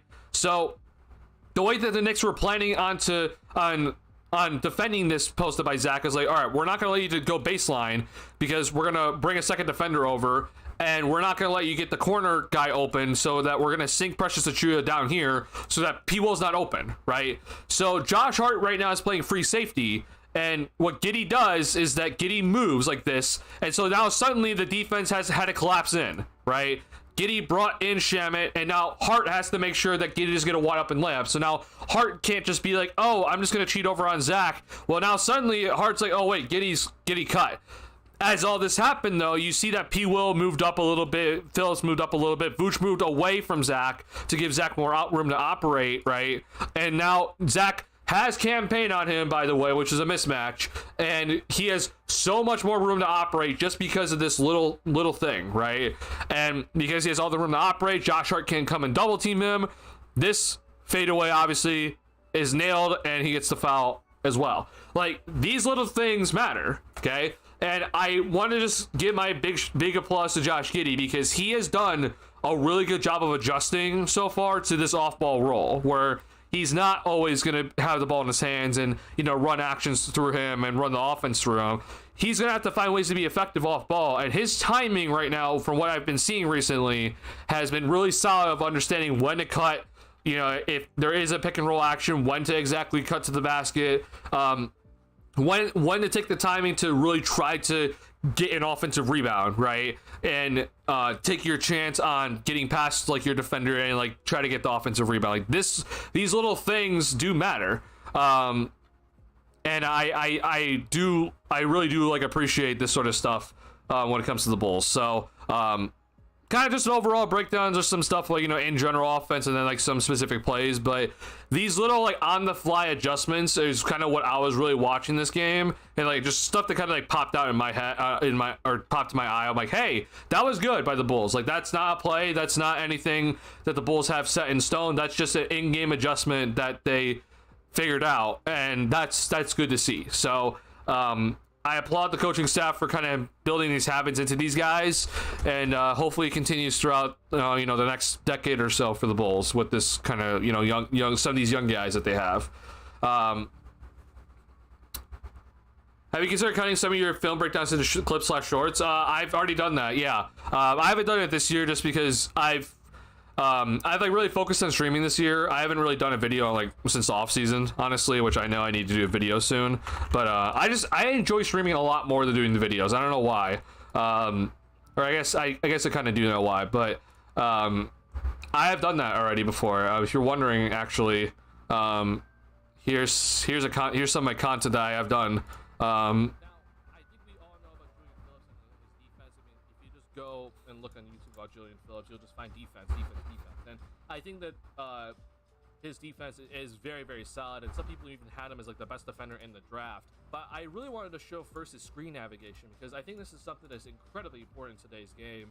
And this is Julian Phillips here, and just watch him as he gets through these screens. Okay, this is when he. I can't make it bigger, unfortunately. He gets through that screen, it doesn't even touch him, and then this is like the main screen here. You're gonna see. And look at how good Julian Phillips is at just sticking with this dude, right? Like, he is just keeping tabs with this guy that's coming off of this double pin down here.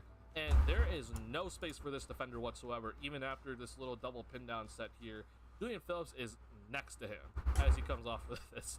And so this shot ends up being a ridiculously bad shot, and Julian Phillips actually gets the block on this one. Now, I think we all... So yeah, I have done this before, and like I've even I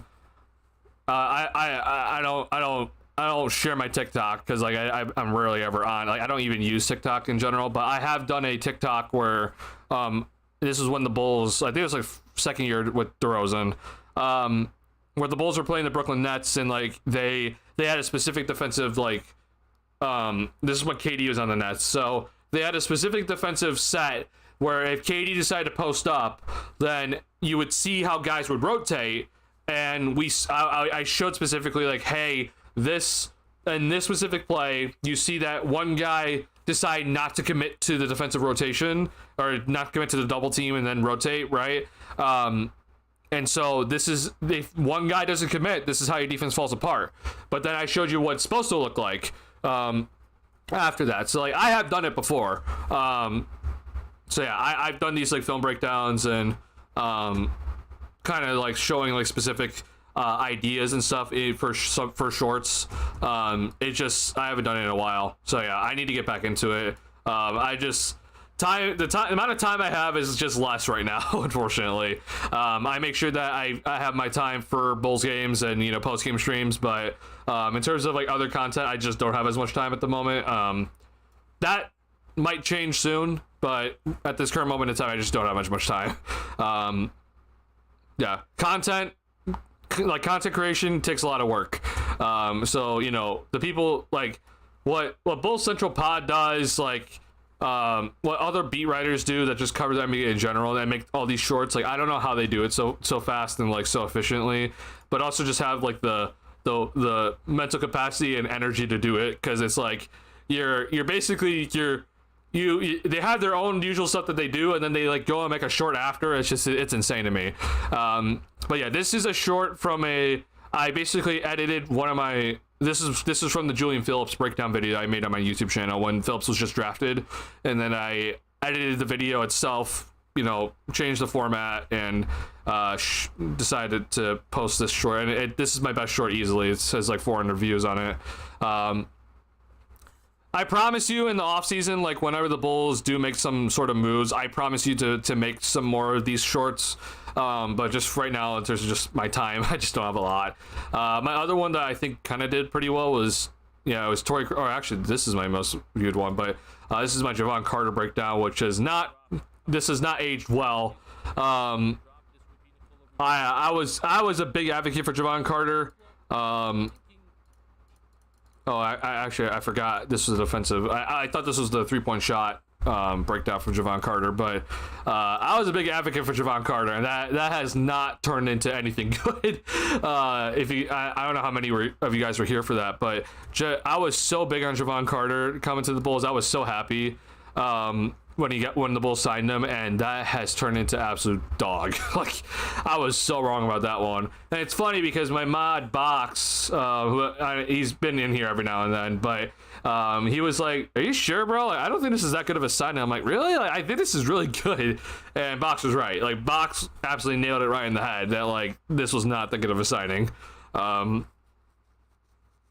one of my main targets that offseason was Dante DiVincenzo for the Bulls, and unfortunately the Bulls didn't get him. Yeah, so yeah, I appreciate though that AV Breeze, like you suggesting that, because like that is something that I need to like get back into. I know I do. But yeah, I promise it will happen in the future. I just don't know when. My like, because if you kind of, I don't know if you guys thought about it, but like right now, for example, like the time that I'm using like for now, which is like kind of like my time to do content creation, I'm using it for stream. Like I use it for post game streams. So I'm sure that like I can obviously take some stuff from post game streams and then make it into a short for sure. I'm aware of that, but that also takes time, and also right now at least things are getting copyrighted like crap. So I don't want to touch anything because I'm worried everything's gonna get copyrighted for film breakdown stuff. But yeah, I'm sure that I can get into shorts at some point again and do some more stuff with it. That'd be like there's an appetite for shorts breakdown and place in sets, etc. If you just clip what you do here in streams, yeah. I'm just like my most recent stuff that I've done for film breakdown on streams, they've all gotten copyrighted, like every single one. So I'm just very scared at the moment. Like I might start doing like posting stuff to Twitter because I genuinely get scared right now on YouTube that like anything I post when it comes to film breakdown is gonna get copyrighted. So like tonight's a big test. I'm sure once I add stream, I'm gonna get hit with like 5 copyright notices. I'm just like crap. I don't want that to happen. So I will see how this works out tonight. But yeah, I'm gonna hope to God that none of it gets copyright tonight. But I'm gonna guess this stuff is gonna get copyrighted tonight. And that's fine. I'll cut it from the VOD. You're just looking for ways to take your money to make money. Well, it's not YouTube actually, right? It's NBA. The NBA is specifically copywriting my stuff because they're upset with ratings, and so any sort of way that they can get content monetized for them, like they're just gonna take it. But yeah, it's not YouTube making, or it's not YouTube specifically making money because what happens basically right now is that if your stuff gets hit with copyright, then like you don't make any money off the content. But what happens is that your revenue would go to the NBA instead. So the NBA basically gets to claim it as theirs. And it's like, God, bro. It's just so frustrating. But yeah, I still know what he does. I guess he usually keeps saying, yeah. So I've talked to Steph No. I've talked to him in person. I have talked to him. I met him at Summer League. And first off, great guy. I sincerely appreciate everything that he does, and also just taking the time to talk to me. Awesome dude. I have talked to him, and he was suggesting to me about going onto Reddit more, and seeing if like, you know, like, yeah, you can make the YouTube video and ideally it doesn't get hit with copyright, but even if like the YouTube video does get hit with copyright, then you should post your stuff on Reddit. And then with him, he does mostly do his stuff on Twitter, which for some reason that's the safe space to post stuff. So yeah, I think that might be something I do later on, is like once I kind of figure that sort of stuff out, like what's kind of best case scenario, like what I should do. I'll probably start posting stuff to Reddit. I personally just kind of like, I've been a person that has been like very anti-Reddit. I know my channel has been posted on Reddit before, and like I appreciate that. You know, Noel, who was recently in the stream, and he only sent one message, but he was the guy that posted like one of my first ever videos that like blew up to like 10K views. So I'm aware that there's a big, you know, audience on Reddit. I just, you know, I have to take the time to actually do it. I'm just being real. I've never used Reddit before in my life. I've always been just kind of scared about it because I think it's a platform that allows misogyny and other stuff. So yeah, I've just kind of been like, I don't want to use it because I think it, you know, it supports that sort of stuff. But at the same time, I use Twitter, and Twitter does the exact same thing right now because Elon sucks. So yeah, I think I'll be going to Reddit soon. I don't know when exactly. Reddit's much safer than current Twitter. Yeah, I'm aware. Yeah, definitely now with how things are. I'll be more interested in I'm definitely more interested in Reddit now than it was like 4 years ago, if that makes any sense, or even like 2 years ago. Honestly, thanks, Elon. Elon has made a horrible platform now. Sorry, I was gonna put this on my head, but this doesn't fit over my headset. All right. So that's gonna conclude film breakdown for the night. Now, I'm not gonna end stream just yet. I do want to go ahead and talk about a couple of things when it comes to trade options for the Bulls, because I know that's gonna be the big talk now. Because we are in January, right? February is it 9th, I think. Deadline. Sorry, it's February 6th. Jesus, I don't know why I thought it was the 9th, but it's February 6th. February 6th is the trade deadline, so we are basically a month away from the trade deadline. So this is huge, right? I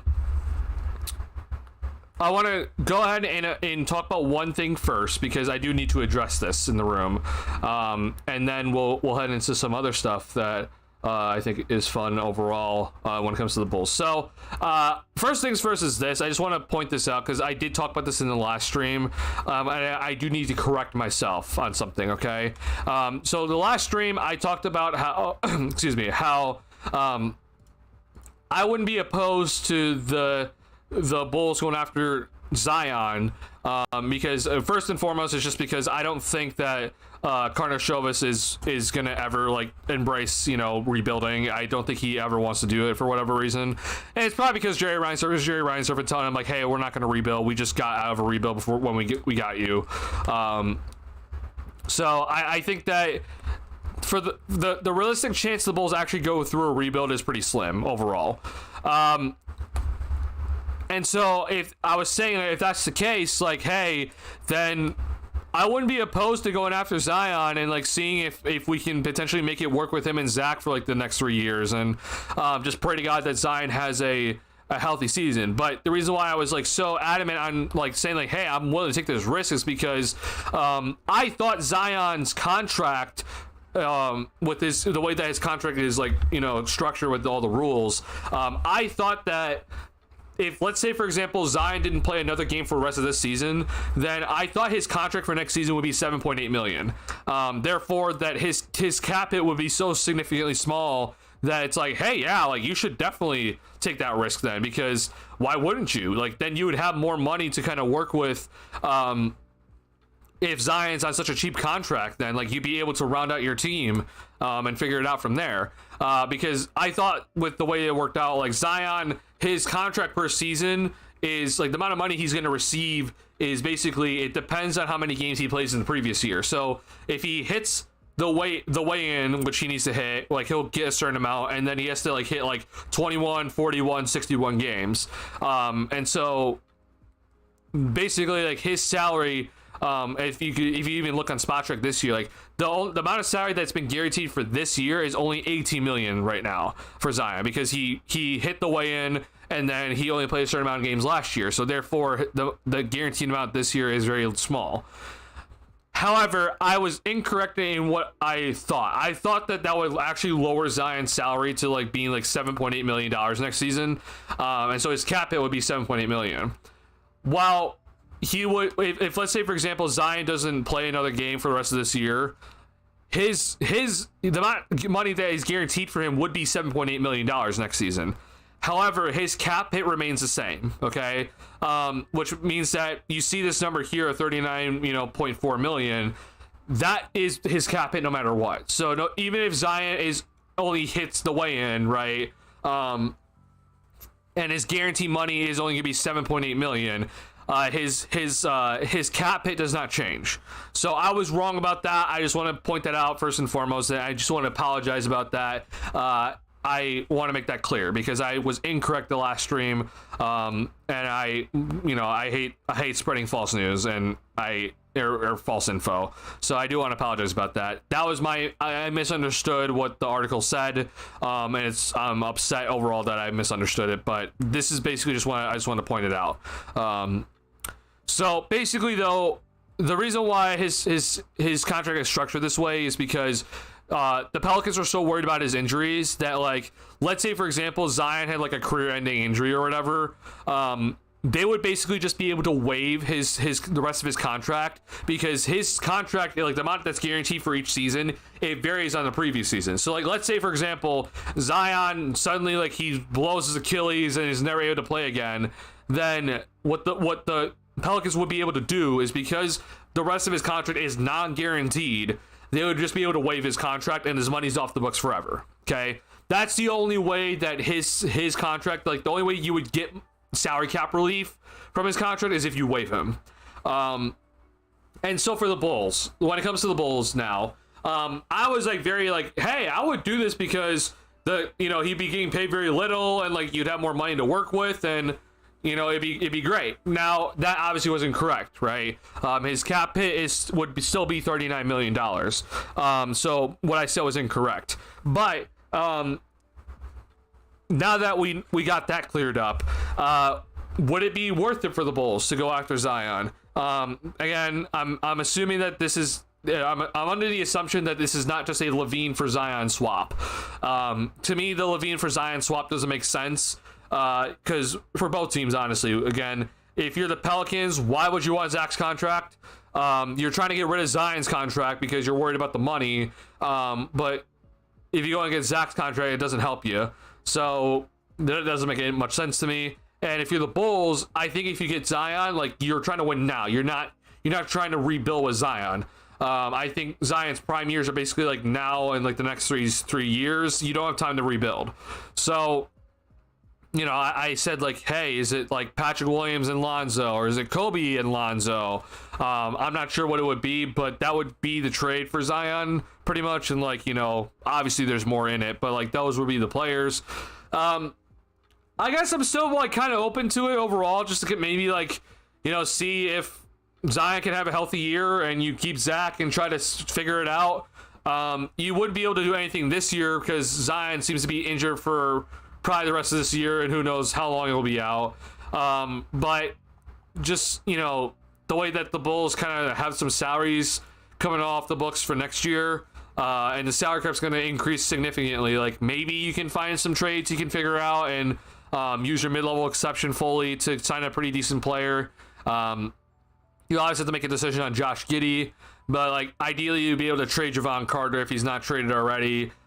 You would, trade Vooch if possible, etc. So like it would be a lot of money wrapped up between LaVine and Zion, right? So let's say Zion, like again, Zion is his cap hit would still be $40 million next year, so you'd have 46 and 40 million wrapped up between LaVine and Zion, so that's 86 million. But the salary cap is 154 million, so like you would have a lot of money ideally, right, to kind of work things around. Like you'd have to make a decision with Pat, but I can see a world where it's doable. The big year would probably be this year. Like this would probably be the big year where it's like you kind of go all in, a lot of money comes off the books. But who knows, right? I'd be sort of, I'm like less open to it now, but like, hey, who knows? Maybe it's worth it. I still be, I guess, interested in it, but I'm less interested in now than I was before, because I thought Zion's cap hit would be significantly smaller, but that's obviously not the case. But we'll see. Let me discuss if we get Zion. I mean, yeah, I don't think it's really gonna happen, Tyler. But I'm just throwing ideas out here. I'm not saying like this should happen. I'm just like throwing ideas, and it's just because Tim McMahon kind of suggested maybe the Bulls be interested in Zion. That's the only reason why I'm throwing it out there.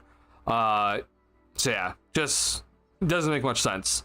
But we'll see. Again, I don't know what this front office at the end of the day. This front office is going to probably make some sort of ridiculous move at the trade deadline that we were all not expecting. You're just like, bro, like what?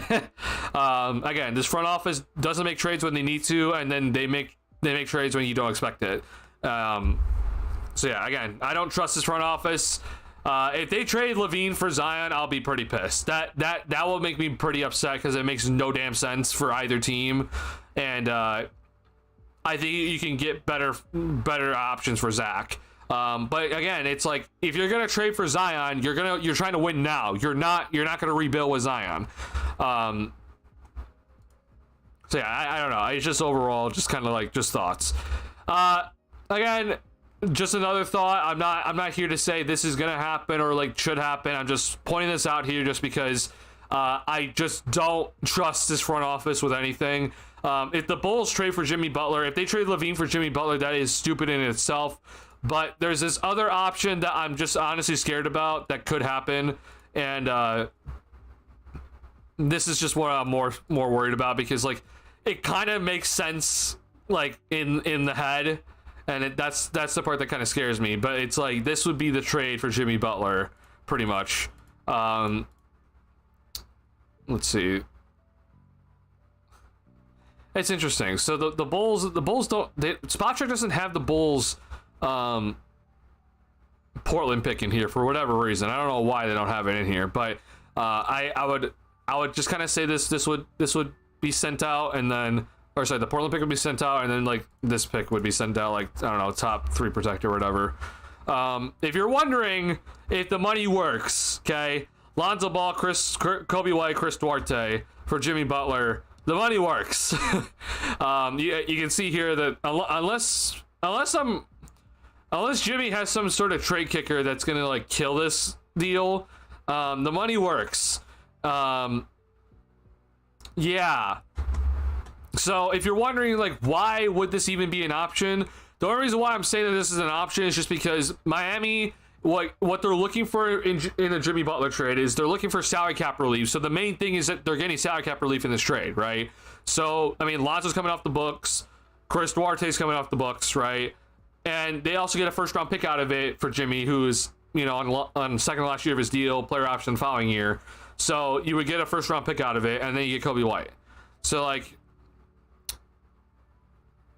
that's the only thing that where I'm just like, holy hell, does this front office think about it? Because I don't think this front office is going to rebuild.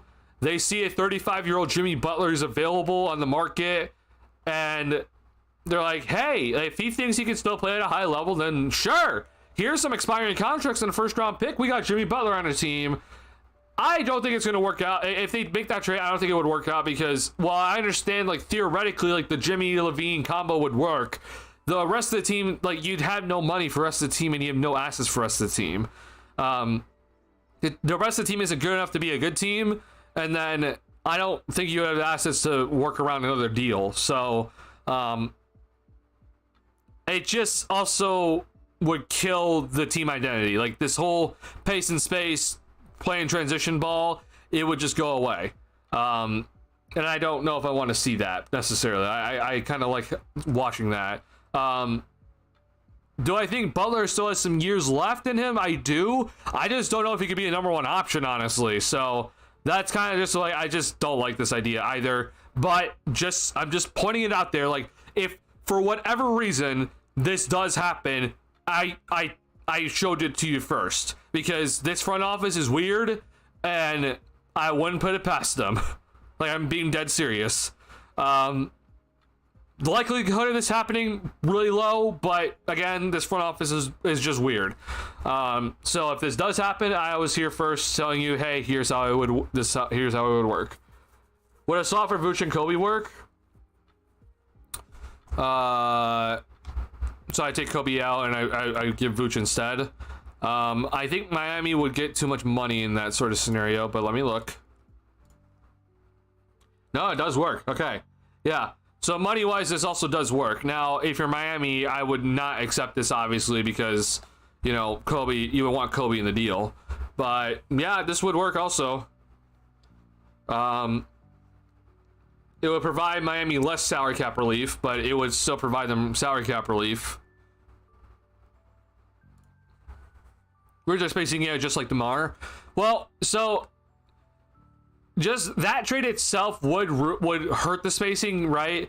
But they would have to go out and like rebuild the space, or like kind of make sure the spacing is right with the team. So yeah, I don't like the idea. I hate this idea. I don't think it would work out at all. But again, this front office sucks and is weird. So I'm just saying, like, weirder things have happened. You know, Jimmy Butler is forcing a trade. I'm aware, but I think they'll get a better option than what this is. They might get good alternative deals. Well, here's the thing. I don't think it's going to be like anything spectacular is going to be given to them. I think personally they'll probably get a younger player that's like, again, nothing spectacular, but they'll just choose him instead. So yeah, I don't know. I'm just throwing this out here. Again, likelihood of this happening very low. I'm just saying, like, just look out. Front office sucks. Yeah, I'm just saying, just be aware. Be aware of things. But I don't think this is gonna happen. What I did want to show you guys though is, like, I do think that potentially a Miami Heat and like Memphis Grizzlies trade is like really like a big possibility. And again, I think this would make more sense because I think Memphis is like, you know, Ja's health is kind of in question. But basically it'd be like I don't exactly remember how this would work, but it's like Brandon Clark and Marcus Smart, and then what else do they need?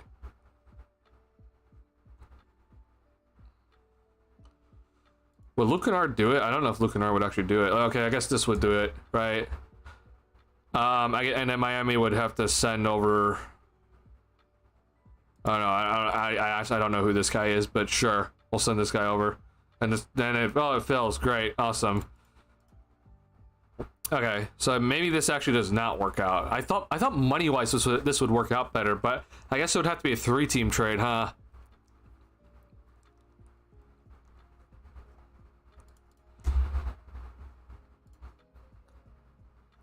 Damn, bro. I thought this would actually work out a lot easier in my head, but I forgot Butler's making $48 million. So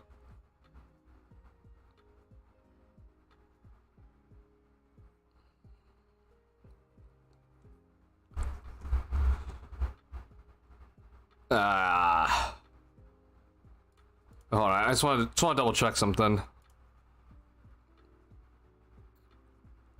Okay, well, this does work. Okay, yeah, I forgot. Okay, yeah, traded player exception. Yeah. Okay. So yeah, I guess this would be it. I guess if you wanted Alec Burks instead, that would also work. But yeah, I mean, this is what I guess was in my head. Do the Grizzlies do it? I don't know, but it's a thought. Are they wear salary off their hands? Oh, I would absolutely take Khalil Ware's salary off their hands. Absolutely. If I could get Khalil Ware, I would gladly say Khalil Ware. Is Miami trading Khalil Ware? Absolutely not. There's no way in hell they're trading Khalil Ware right now. I would gladly take him though. Would you trade Vooch for Capella in a second? I think I would probably do it. I'd have to double check things. Sorry, and what I mean by that is just double check like salary for Capella and everything. I think I'd probably do that though. But why would Atlanta do that though? That's my thing. Like, I don't think it doesn't really make much sense for Atlanta, does it?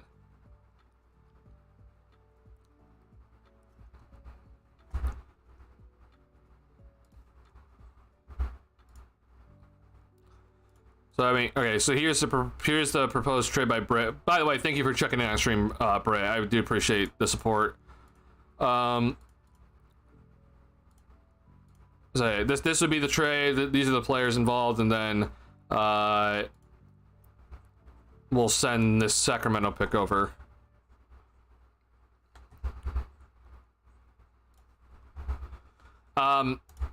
Would I do this trade? Yeah. If I'm the Bulls, I would absolutely do this trade.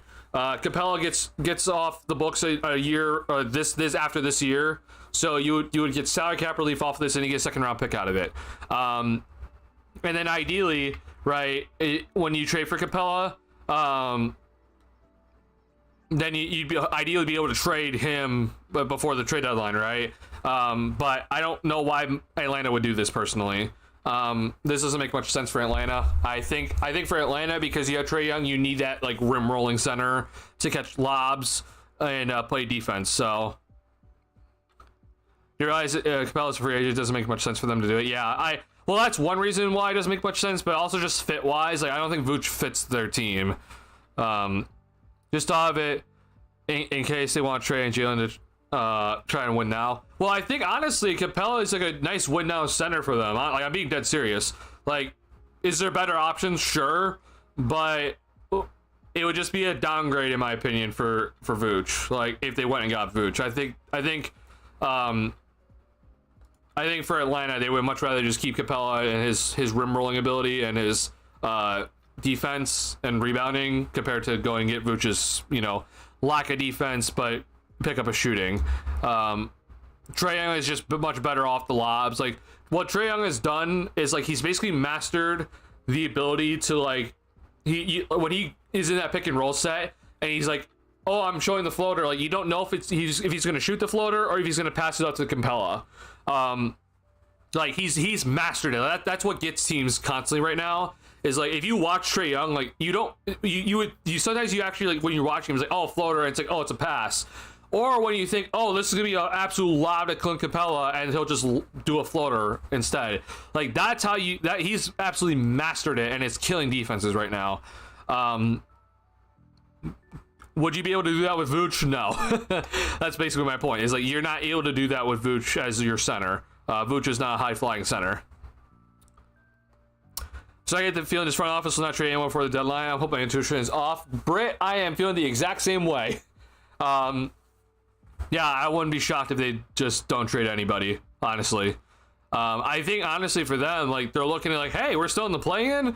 If we don't trade anybody, we'll still probably be in the play-in, and we'll get an extra... Well, it will hopefully make the playoffs in the play-in, and that's going to hurt my soul if we make... I guess, honestly, it wouldn't... Like, if I had to choose between not making the playoffs and losing our pick, or making the playoffs and obviously then losing our pick and via making the playoffs, I would rather just make the playoffs then, but... God almighty, I want to keep the pick, bro. That would be my personal idea, is just to keep the pick. But I don't know if Ryan Storms want that. I think they'll move the bench vets. Craig has value. I don't know, honestly. I do think Craig is probably your best vet to get any move right now, just because he's on the vet minimum. So like, yeah, it's easy to move him. You'll probably get like a heavily protected second rounder for him. But when it comes to Javon Carter, I don't think he's getting moved. I think there's a higher chance that Kobe White gets moved than Zach right now. And we'll see about Io, because I know that some teams are interested in Io. I personally would like to keep Io, but that's my personal opinion, and I don't know what the front office is thinking. The only thing possibly about making play-in is we get the Spurs pick out of the way, and hopefully we are worse next year and we can get a top 5 pick. Right, but like here's the thing though, if we keep our pick this year, right, and then we are god awful the next year, right? Let's say we keep our pick, the pick is top 8 protected next year. So it's like if we end up just being awful next year, then we would still keep the pick, right? So like we don't need to like get the Spurs pick out of the way. Right, like if we had a top 5 pick in 2026 and we kept our pick this year, then we would get both picks. We would still keep it. And then it's if you're wondering, by the way, it's then also it's top 8 protected in 2027. So it's like, okay, well then we would, if we were just our bad again, we would still keep the pick, right? So I understand what you're saying. But like it's not exactly that beneficial right now to just get the pick out of the way. Like we could still keep our pick this year and then just be god awful the following year and keep our pick. Yeah, so that's the reason why it's so damn confusing right now what this team is doing, because like I guess maybe if in their head they're just like, sure, we'll just get out of the way this year, and then like we're not gonna like fully tank next year. Sure, I guess. So then like let's say the pick ends up like 9th, then you'll keep it. But I don't know, bro. I have concerns, honestly.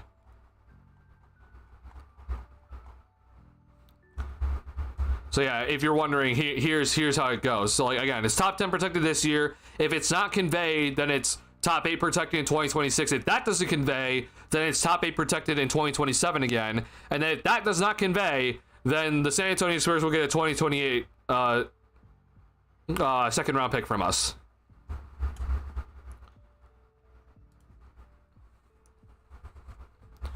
which obviously I would much rather just give up the second rounder than give up a first round pick. So yeah, I'm personally like, with the way that the standings are, like, it is very doable for the Bulls. Like, Philly is coming, like they've been better recently, so it's doable.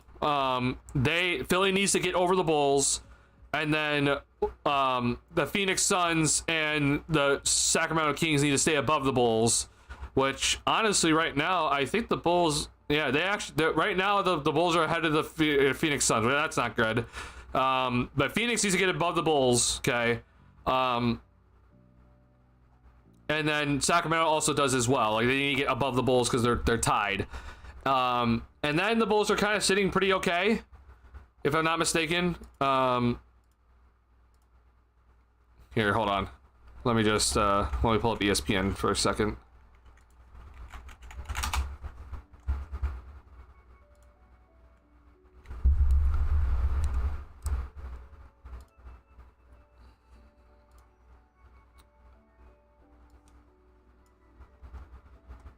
Okay, so 1, 2, 3, 4, 5, 6, 7, 8, 9, 10. So the Bulls and Kings are tied right now, right?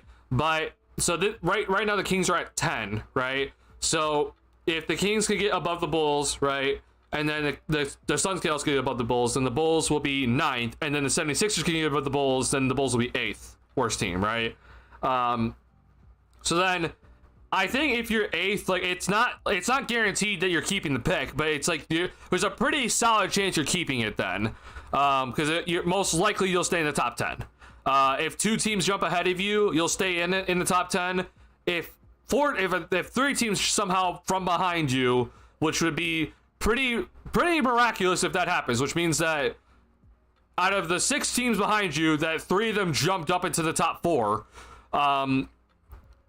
If 3 teams somehow jump above you, then you wouldn't keep it. You would fall to 11. But that's the reason why I'm like, I just need these teams just to specifically get above the Bulls, because once Philly gets above the Bulls, and assuming that the Kings and Suns also get above the Bulls, then the Bulls are sitting at the 8th spot, right? Then they're sitting pretty good. I'll feel pretty solid heading into the draft lottery day if the Bulls are sitting as the 8th worst team in the NBA. I'll feel pretty good. I think it's a safe assumption. They're not. They're definitely not. But you're sitting a lot better than obviously if you're sitting 9th or 10th. So yeah, I think you're pretty okay if you're sitting at 8. If you're at 9 or 10 though, I feel like you're losing it, honestly, with the way that it kind of just works out.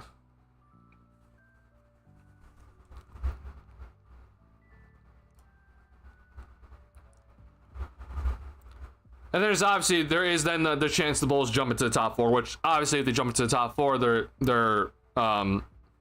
they get to keep it, which is a ideal, that's best case scenario, right?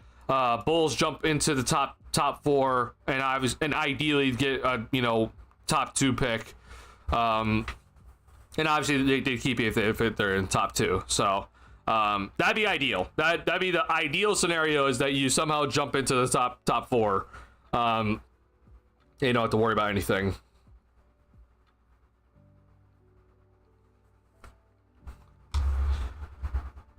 All right, well, last little look here at Bulls, just kind of contract stuff. So again, I mean, I made kind of like the bet with you guys, like, I think Zach's gonna get traded this year. If he and it was under the stipulations that he's healthy, he's playing well, and that was the 2. It's just like he's healthy, he's playing well, and he's done both of those things. Like, he's done that very well this year. I mean, he's healthy. He's missed 5 games so far this year, and he's playing damn well. He is. I mean, I don't even know what Zach's shooting percentages are now, but like Levine's shooting percentages are like through the roof right now. If you're wondering, let's see here. Yeah, so Zach is averaging. Let's see. So Zach's actually 22.7 points per game now, and let's see. I think this counted tonight. it did. Yeah. So he is shooting 50.8% from the field and 44.6% from 3-point range, and 81% from the free throw line. Like that's insane efficiency. He's right now the best shooter in terms of efficiency from shooters that have shot 200 or more threes in the season, in the current season so far. He is basically just shooting the shit out of the ball. Like he is, like, we're talking 50, 40, 80 for a guard. That's insane. Or I should also say 50, 44, 81 for a guard. He's averaging over 7 threes per game, and he's shooting basically 45% from 3-point range. That's pretty insane numbers. He's already, for the season, I think he's already at 100 threes. Or no, he's close to it. He's at 99 threes for the season already. And he's played 30 games. that is insane. He's played 30 games. He's hit 99 threes on the season already. And he's shooting 44% from 3-point range. Like that is insane efficiency. So yeah, I kind of made the bet with you guys. Like, hey, yeah, I think he'll get traded. I won't lie, it's not looking too good. I was feeling pretty good when the Nuggets rumor came out, because I'm like, hey, yeah, this was kind of like the idea for me, is like you know, Michael Porter trade. I understand, you know, Zeke Naji. Like, I understand why the Bulls wouldn't do it. Honestly, as I kind of thought about it more, I probably wouldn't also do it. But yeah, I honestly thought that some team would take the risk. And it's not looking like that right now. I don't know what other team would be willing to do it. I mean, Golden State doesn't want to do it. Sacramento's, you know, obviously wouldn't do it. OKC's not going to do it. I guess Minnesota maybe. Which would be pretty funny is if he goes back to Minnesota. But Minnesota has their own issues they have to worry about right now. I thought Milwaukee, there's a possibility, but, you know, they seem to kind of figure things out. Houston's not going to do it. Memphis, maybe, but I have doubts. And then the Nuggets were the big team, and they're not going to do it. And Orlando, as much as that made kind of sense, they just have everyone out. So it's like, why would you go make a win now move when everyone's out? So they're off the table at this point. So it really is looking like Levine's not going to get traded. Which, you know, as a Levine fan, I'm like, hey, I get to watch more Zach. But at the same time, it's like, holy hell, like, he's not going to escape Chicago hell for a while right now. He has one more year left of his deal that's guaranteed on his contract, and he has a player option. So, which I do think that he will decline the player option, assuming that he's healthy and playing well. Yeah, I don't know. It's rough for his potential trade partners for Zach right now. So, I want to see Zach go play for a winning team. It looks like it's not going to happen. I thought the Nuggets would be a perfect fit for him, but that they clearly don't want to do it. Honestly, I kind of understand why the Bulls don't want Zeke Naji, and it's because let me explain it to you this way. Would you trade Zach LaVine for Michael Porter Jr. and Cristiano Felicio? Because when I kind of thought of it like that way, I was like, yeah, I probably wouldn't do that either. And if you're wondering why, the reason why I wouldn't do that is because, like, again, Zach has this year, next year, and then the player option. Michael Porter Jr. has this year, next year, and then another guaranteed year at $40 million. So, like, you're not getting any salary cap relief in that deal. Not to mention that Zeke Naji is basically on the Cristiano Felicio contract, where he's basically getting paid like $8 million a year, and he has a player option in 2027. So, in reality, as much as people want to think that the Michael Porter Jr. Zeke Naji trade for Zach was like good for the Bulls, in reality, you're getting a worse player than Michael Porter Jr., you're getting Cristiano Felicio and Zeke Naji, and you are basically you're hurting yourself even more in terms of salary cap space for the future. Because I'm willing to bet money, assuming that Zach is healthy the year prior to his player option, Zach's going to decline that player option. Not to mention then, Zeke Naji has a player option for 27-28. So then you're basically adding money to the roster overall. And when instead you could just keep Zach and just try to ride the contract out. Like you're not getting any salary cap relief if you make that trade. The one thing you could maybe get is a pick out of it. which the Nuggets they don't have things to trade right now. So I understand why the Bulls didn't do it. Like, the Bulls are trying to get rid of Zach as much as they're like willing to just get rid of him right now. But what they're not willing to get rid of him for is more salary. And if you actually do the math, right, you're basically adding more salary in that trade, right? In the total salaries, like throughout the years, like you're adding Michael Porter Jr.'s salary, which is guaranteed through 2026-27, and then you're adding Zeke Naji's salary, which is pretty much basically guaranteed through 27-28 because he has that player option, which, assuming that he doesn't become like a better player, he is 1,000,000% accepting that player option. So I understand why the front office didn't do it, because they're willing to trade Zach for anything right now except for more salary. Because Zach's salary is a problem itself, but a bigger issue than Zach's salary is more salary to deal with. And Michael Porter Jr. is just a worse player. Like, let's just be honest with ourselves. MPJ is just a worse player, and I understand it's like, oh, well, you can trade MPJ for whatever. I don't think you can. I think there are, in terms of teams that are willing to go get a third option that is not going to play as much defense and is basically just a spot up shooter, I think that's a little bit concerning.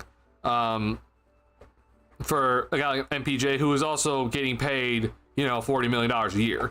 So I don't know what the new CBA, like, if this is the old CBA, I can understand your thought process, but with the new CBA, I am concerned.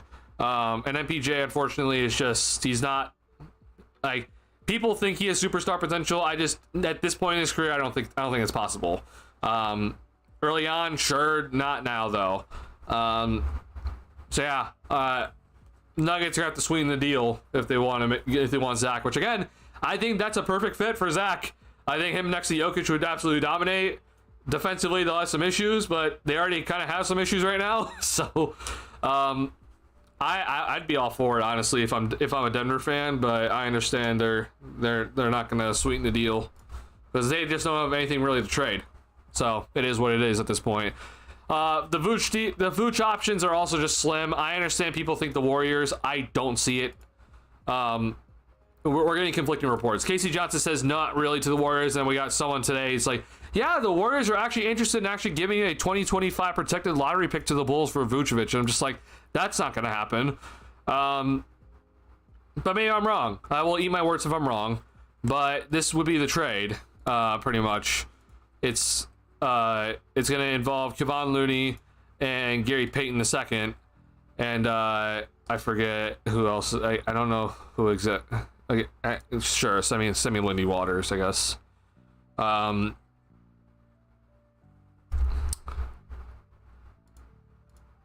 I don't know. I have to actually figure this out, but because like they're not getting rid of Kyle Anderson or Buddy Hield. They're gonna keep Kuminga.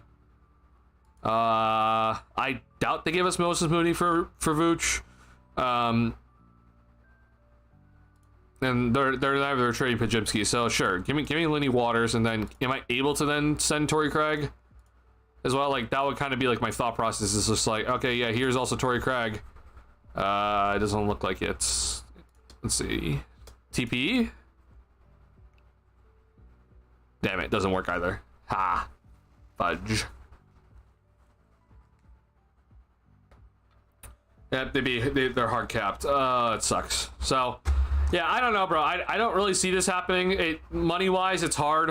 If you're wondering, like, oh, Wiggins, like, that's not gonna happen. You can't aggregate Schroeder's salary with any other salary, so Schroeder is not tradable basically in this sort of deal. Or buddy for TC, I think. Yeah, they'd have to. Hold on, really quickly. Like, I don't think they'd do this, but like, would this work? So if they actually did trade Moses Moody, right, that this would work. But then obviously, if you're the Bulls, I don't think, like, you're not getting a pick out of this then. Like, if you're gonna get Moses Moody instead. So yeah, and I don't think they're gonna get rid of either Kyle Anderson or Buddy. Like, I don't think they're willing to do it. So it's a hard thing when it comes to Vooch. I don't really see any other teams that want him. Like, it's the same problem. CBA hurts the options, but also just Vooch's play style. It's like he's having a nice year as a second option, but like where can he go and be the second option and be like on a winning team? Because it's like that just doesn't exist. And then not to mention, like, if a team wants him to be the third option, then he needs to play defense, but he doesn't play defense. So yeah, I know people are talking about the Lakers. That I'm telling you right now that doesn't make any sense. I'll bring it up just really quickly here, but I don't like. Do they even now that the D'Lo trade has happened? Like, is this even possible? I guess it would be like Rui, right? Yeah, it'd be Rui Hachimura. So even this doesn't work. But then give me Jalen Hood Shafino. This would work. So this would be the deal.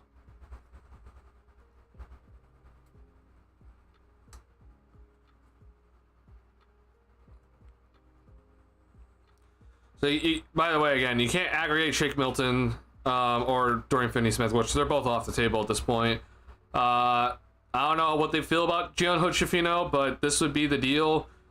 Lakers don't have much to send.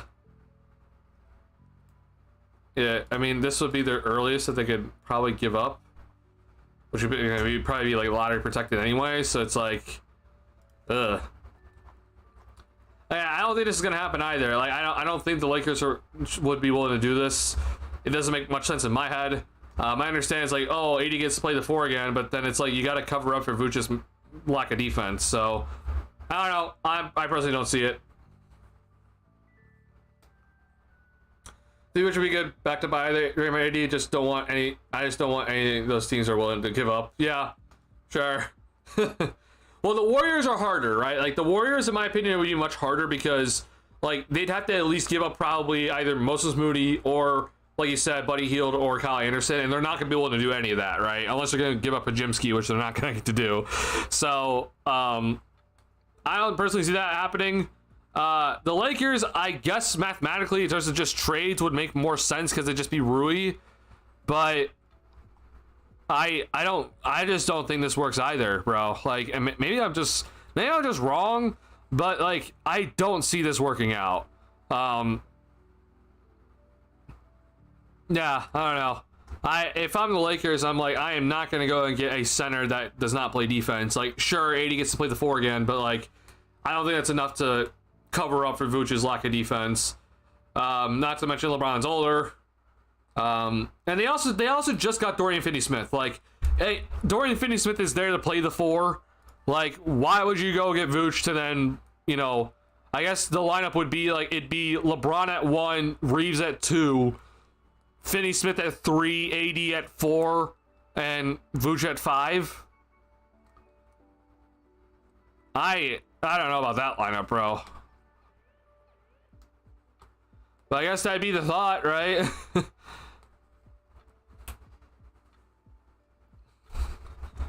I don't know, bro. Dorian Finney-Smith at the 3 just scares me. Like, to me, Dorian Finney-Smith is like very clearly a 4.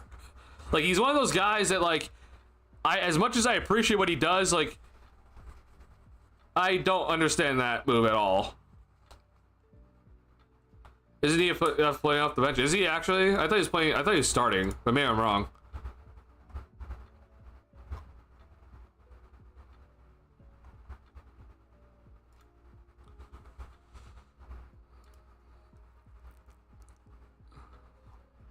Oh, you're right. He is coming out the bench for now.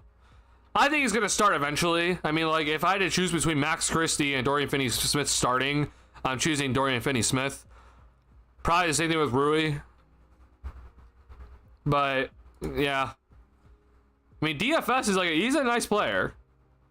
I just think he has to play the 4. But maybe he was just a bench, like, he was just a depth piece. But I don't know if they would do that. Like, you trade D'Lo for a depth piece overall, I guess? Sure.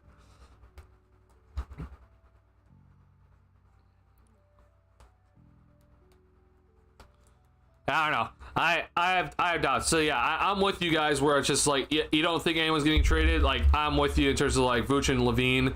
I don't think they're gonna get traded, at least for now. Again, and I'm basically kind of like saying like my bet was probably wrong.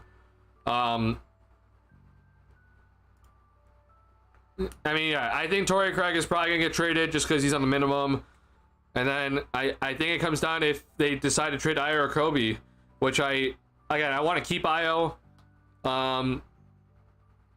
Kobe, I'm willing to trade Kobe right now. I know you just had this really nice game tonight. So, you know, shout out to Kobe for having this game where, you know, it's been a while since he's had like a really nice game. But I'd be willing to trade Kobe right now and see what I can get. Because how cheap his contract is, I'd be really willing to just kind of scout the market. But I don't know what I can get for him. So it kind of comes down to what the market tells me. But shout out to Kobe for having a nice game. It's been a while since he had a really nice game. This is obviously an explosion tonight, so this is really cool to see for Kobe. So yeah, we'll see. All right, that's gonna wrap up for today's stream. The Bulls play on Monday against the San Antonio Spurs, so the Bulls will be at home again. We'll see if Wembanyama plays in this one. I'm gonna guess he will because he's been playing a lot more recently. So I hope to see Wembanyama in at the United Center. I won't be seeing him in person, but I hope to see him playing against the Bulls because we missed him last time. Just want to quickly just check these stats because I know that this matchup was happening again tonight, so that was really cool. So yeah, in terms of right now of stream and everything, typical time, Bulls play at 7.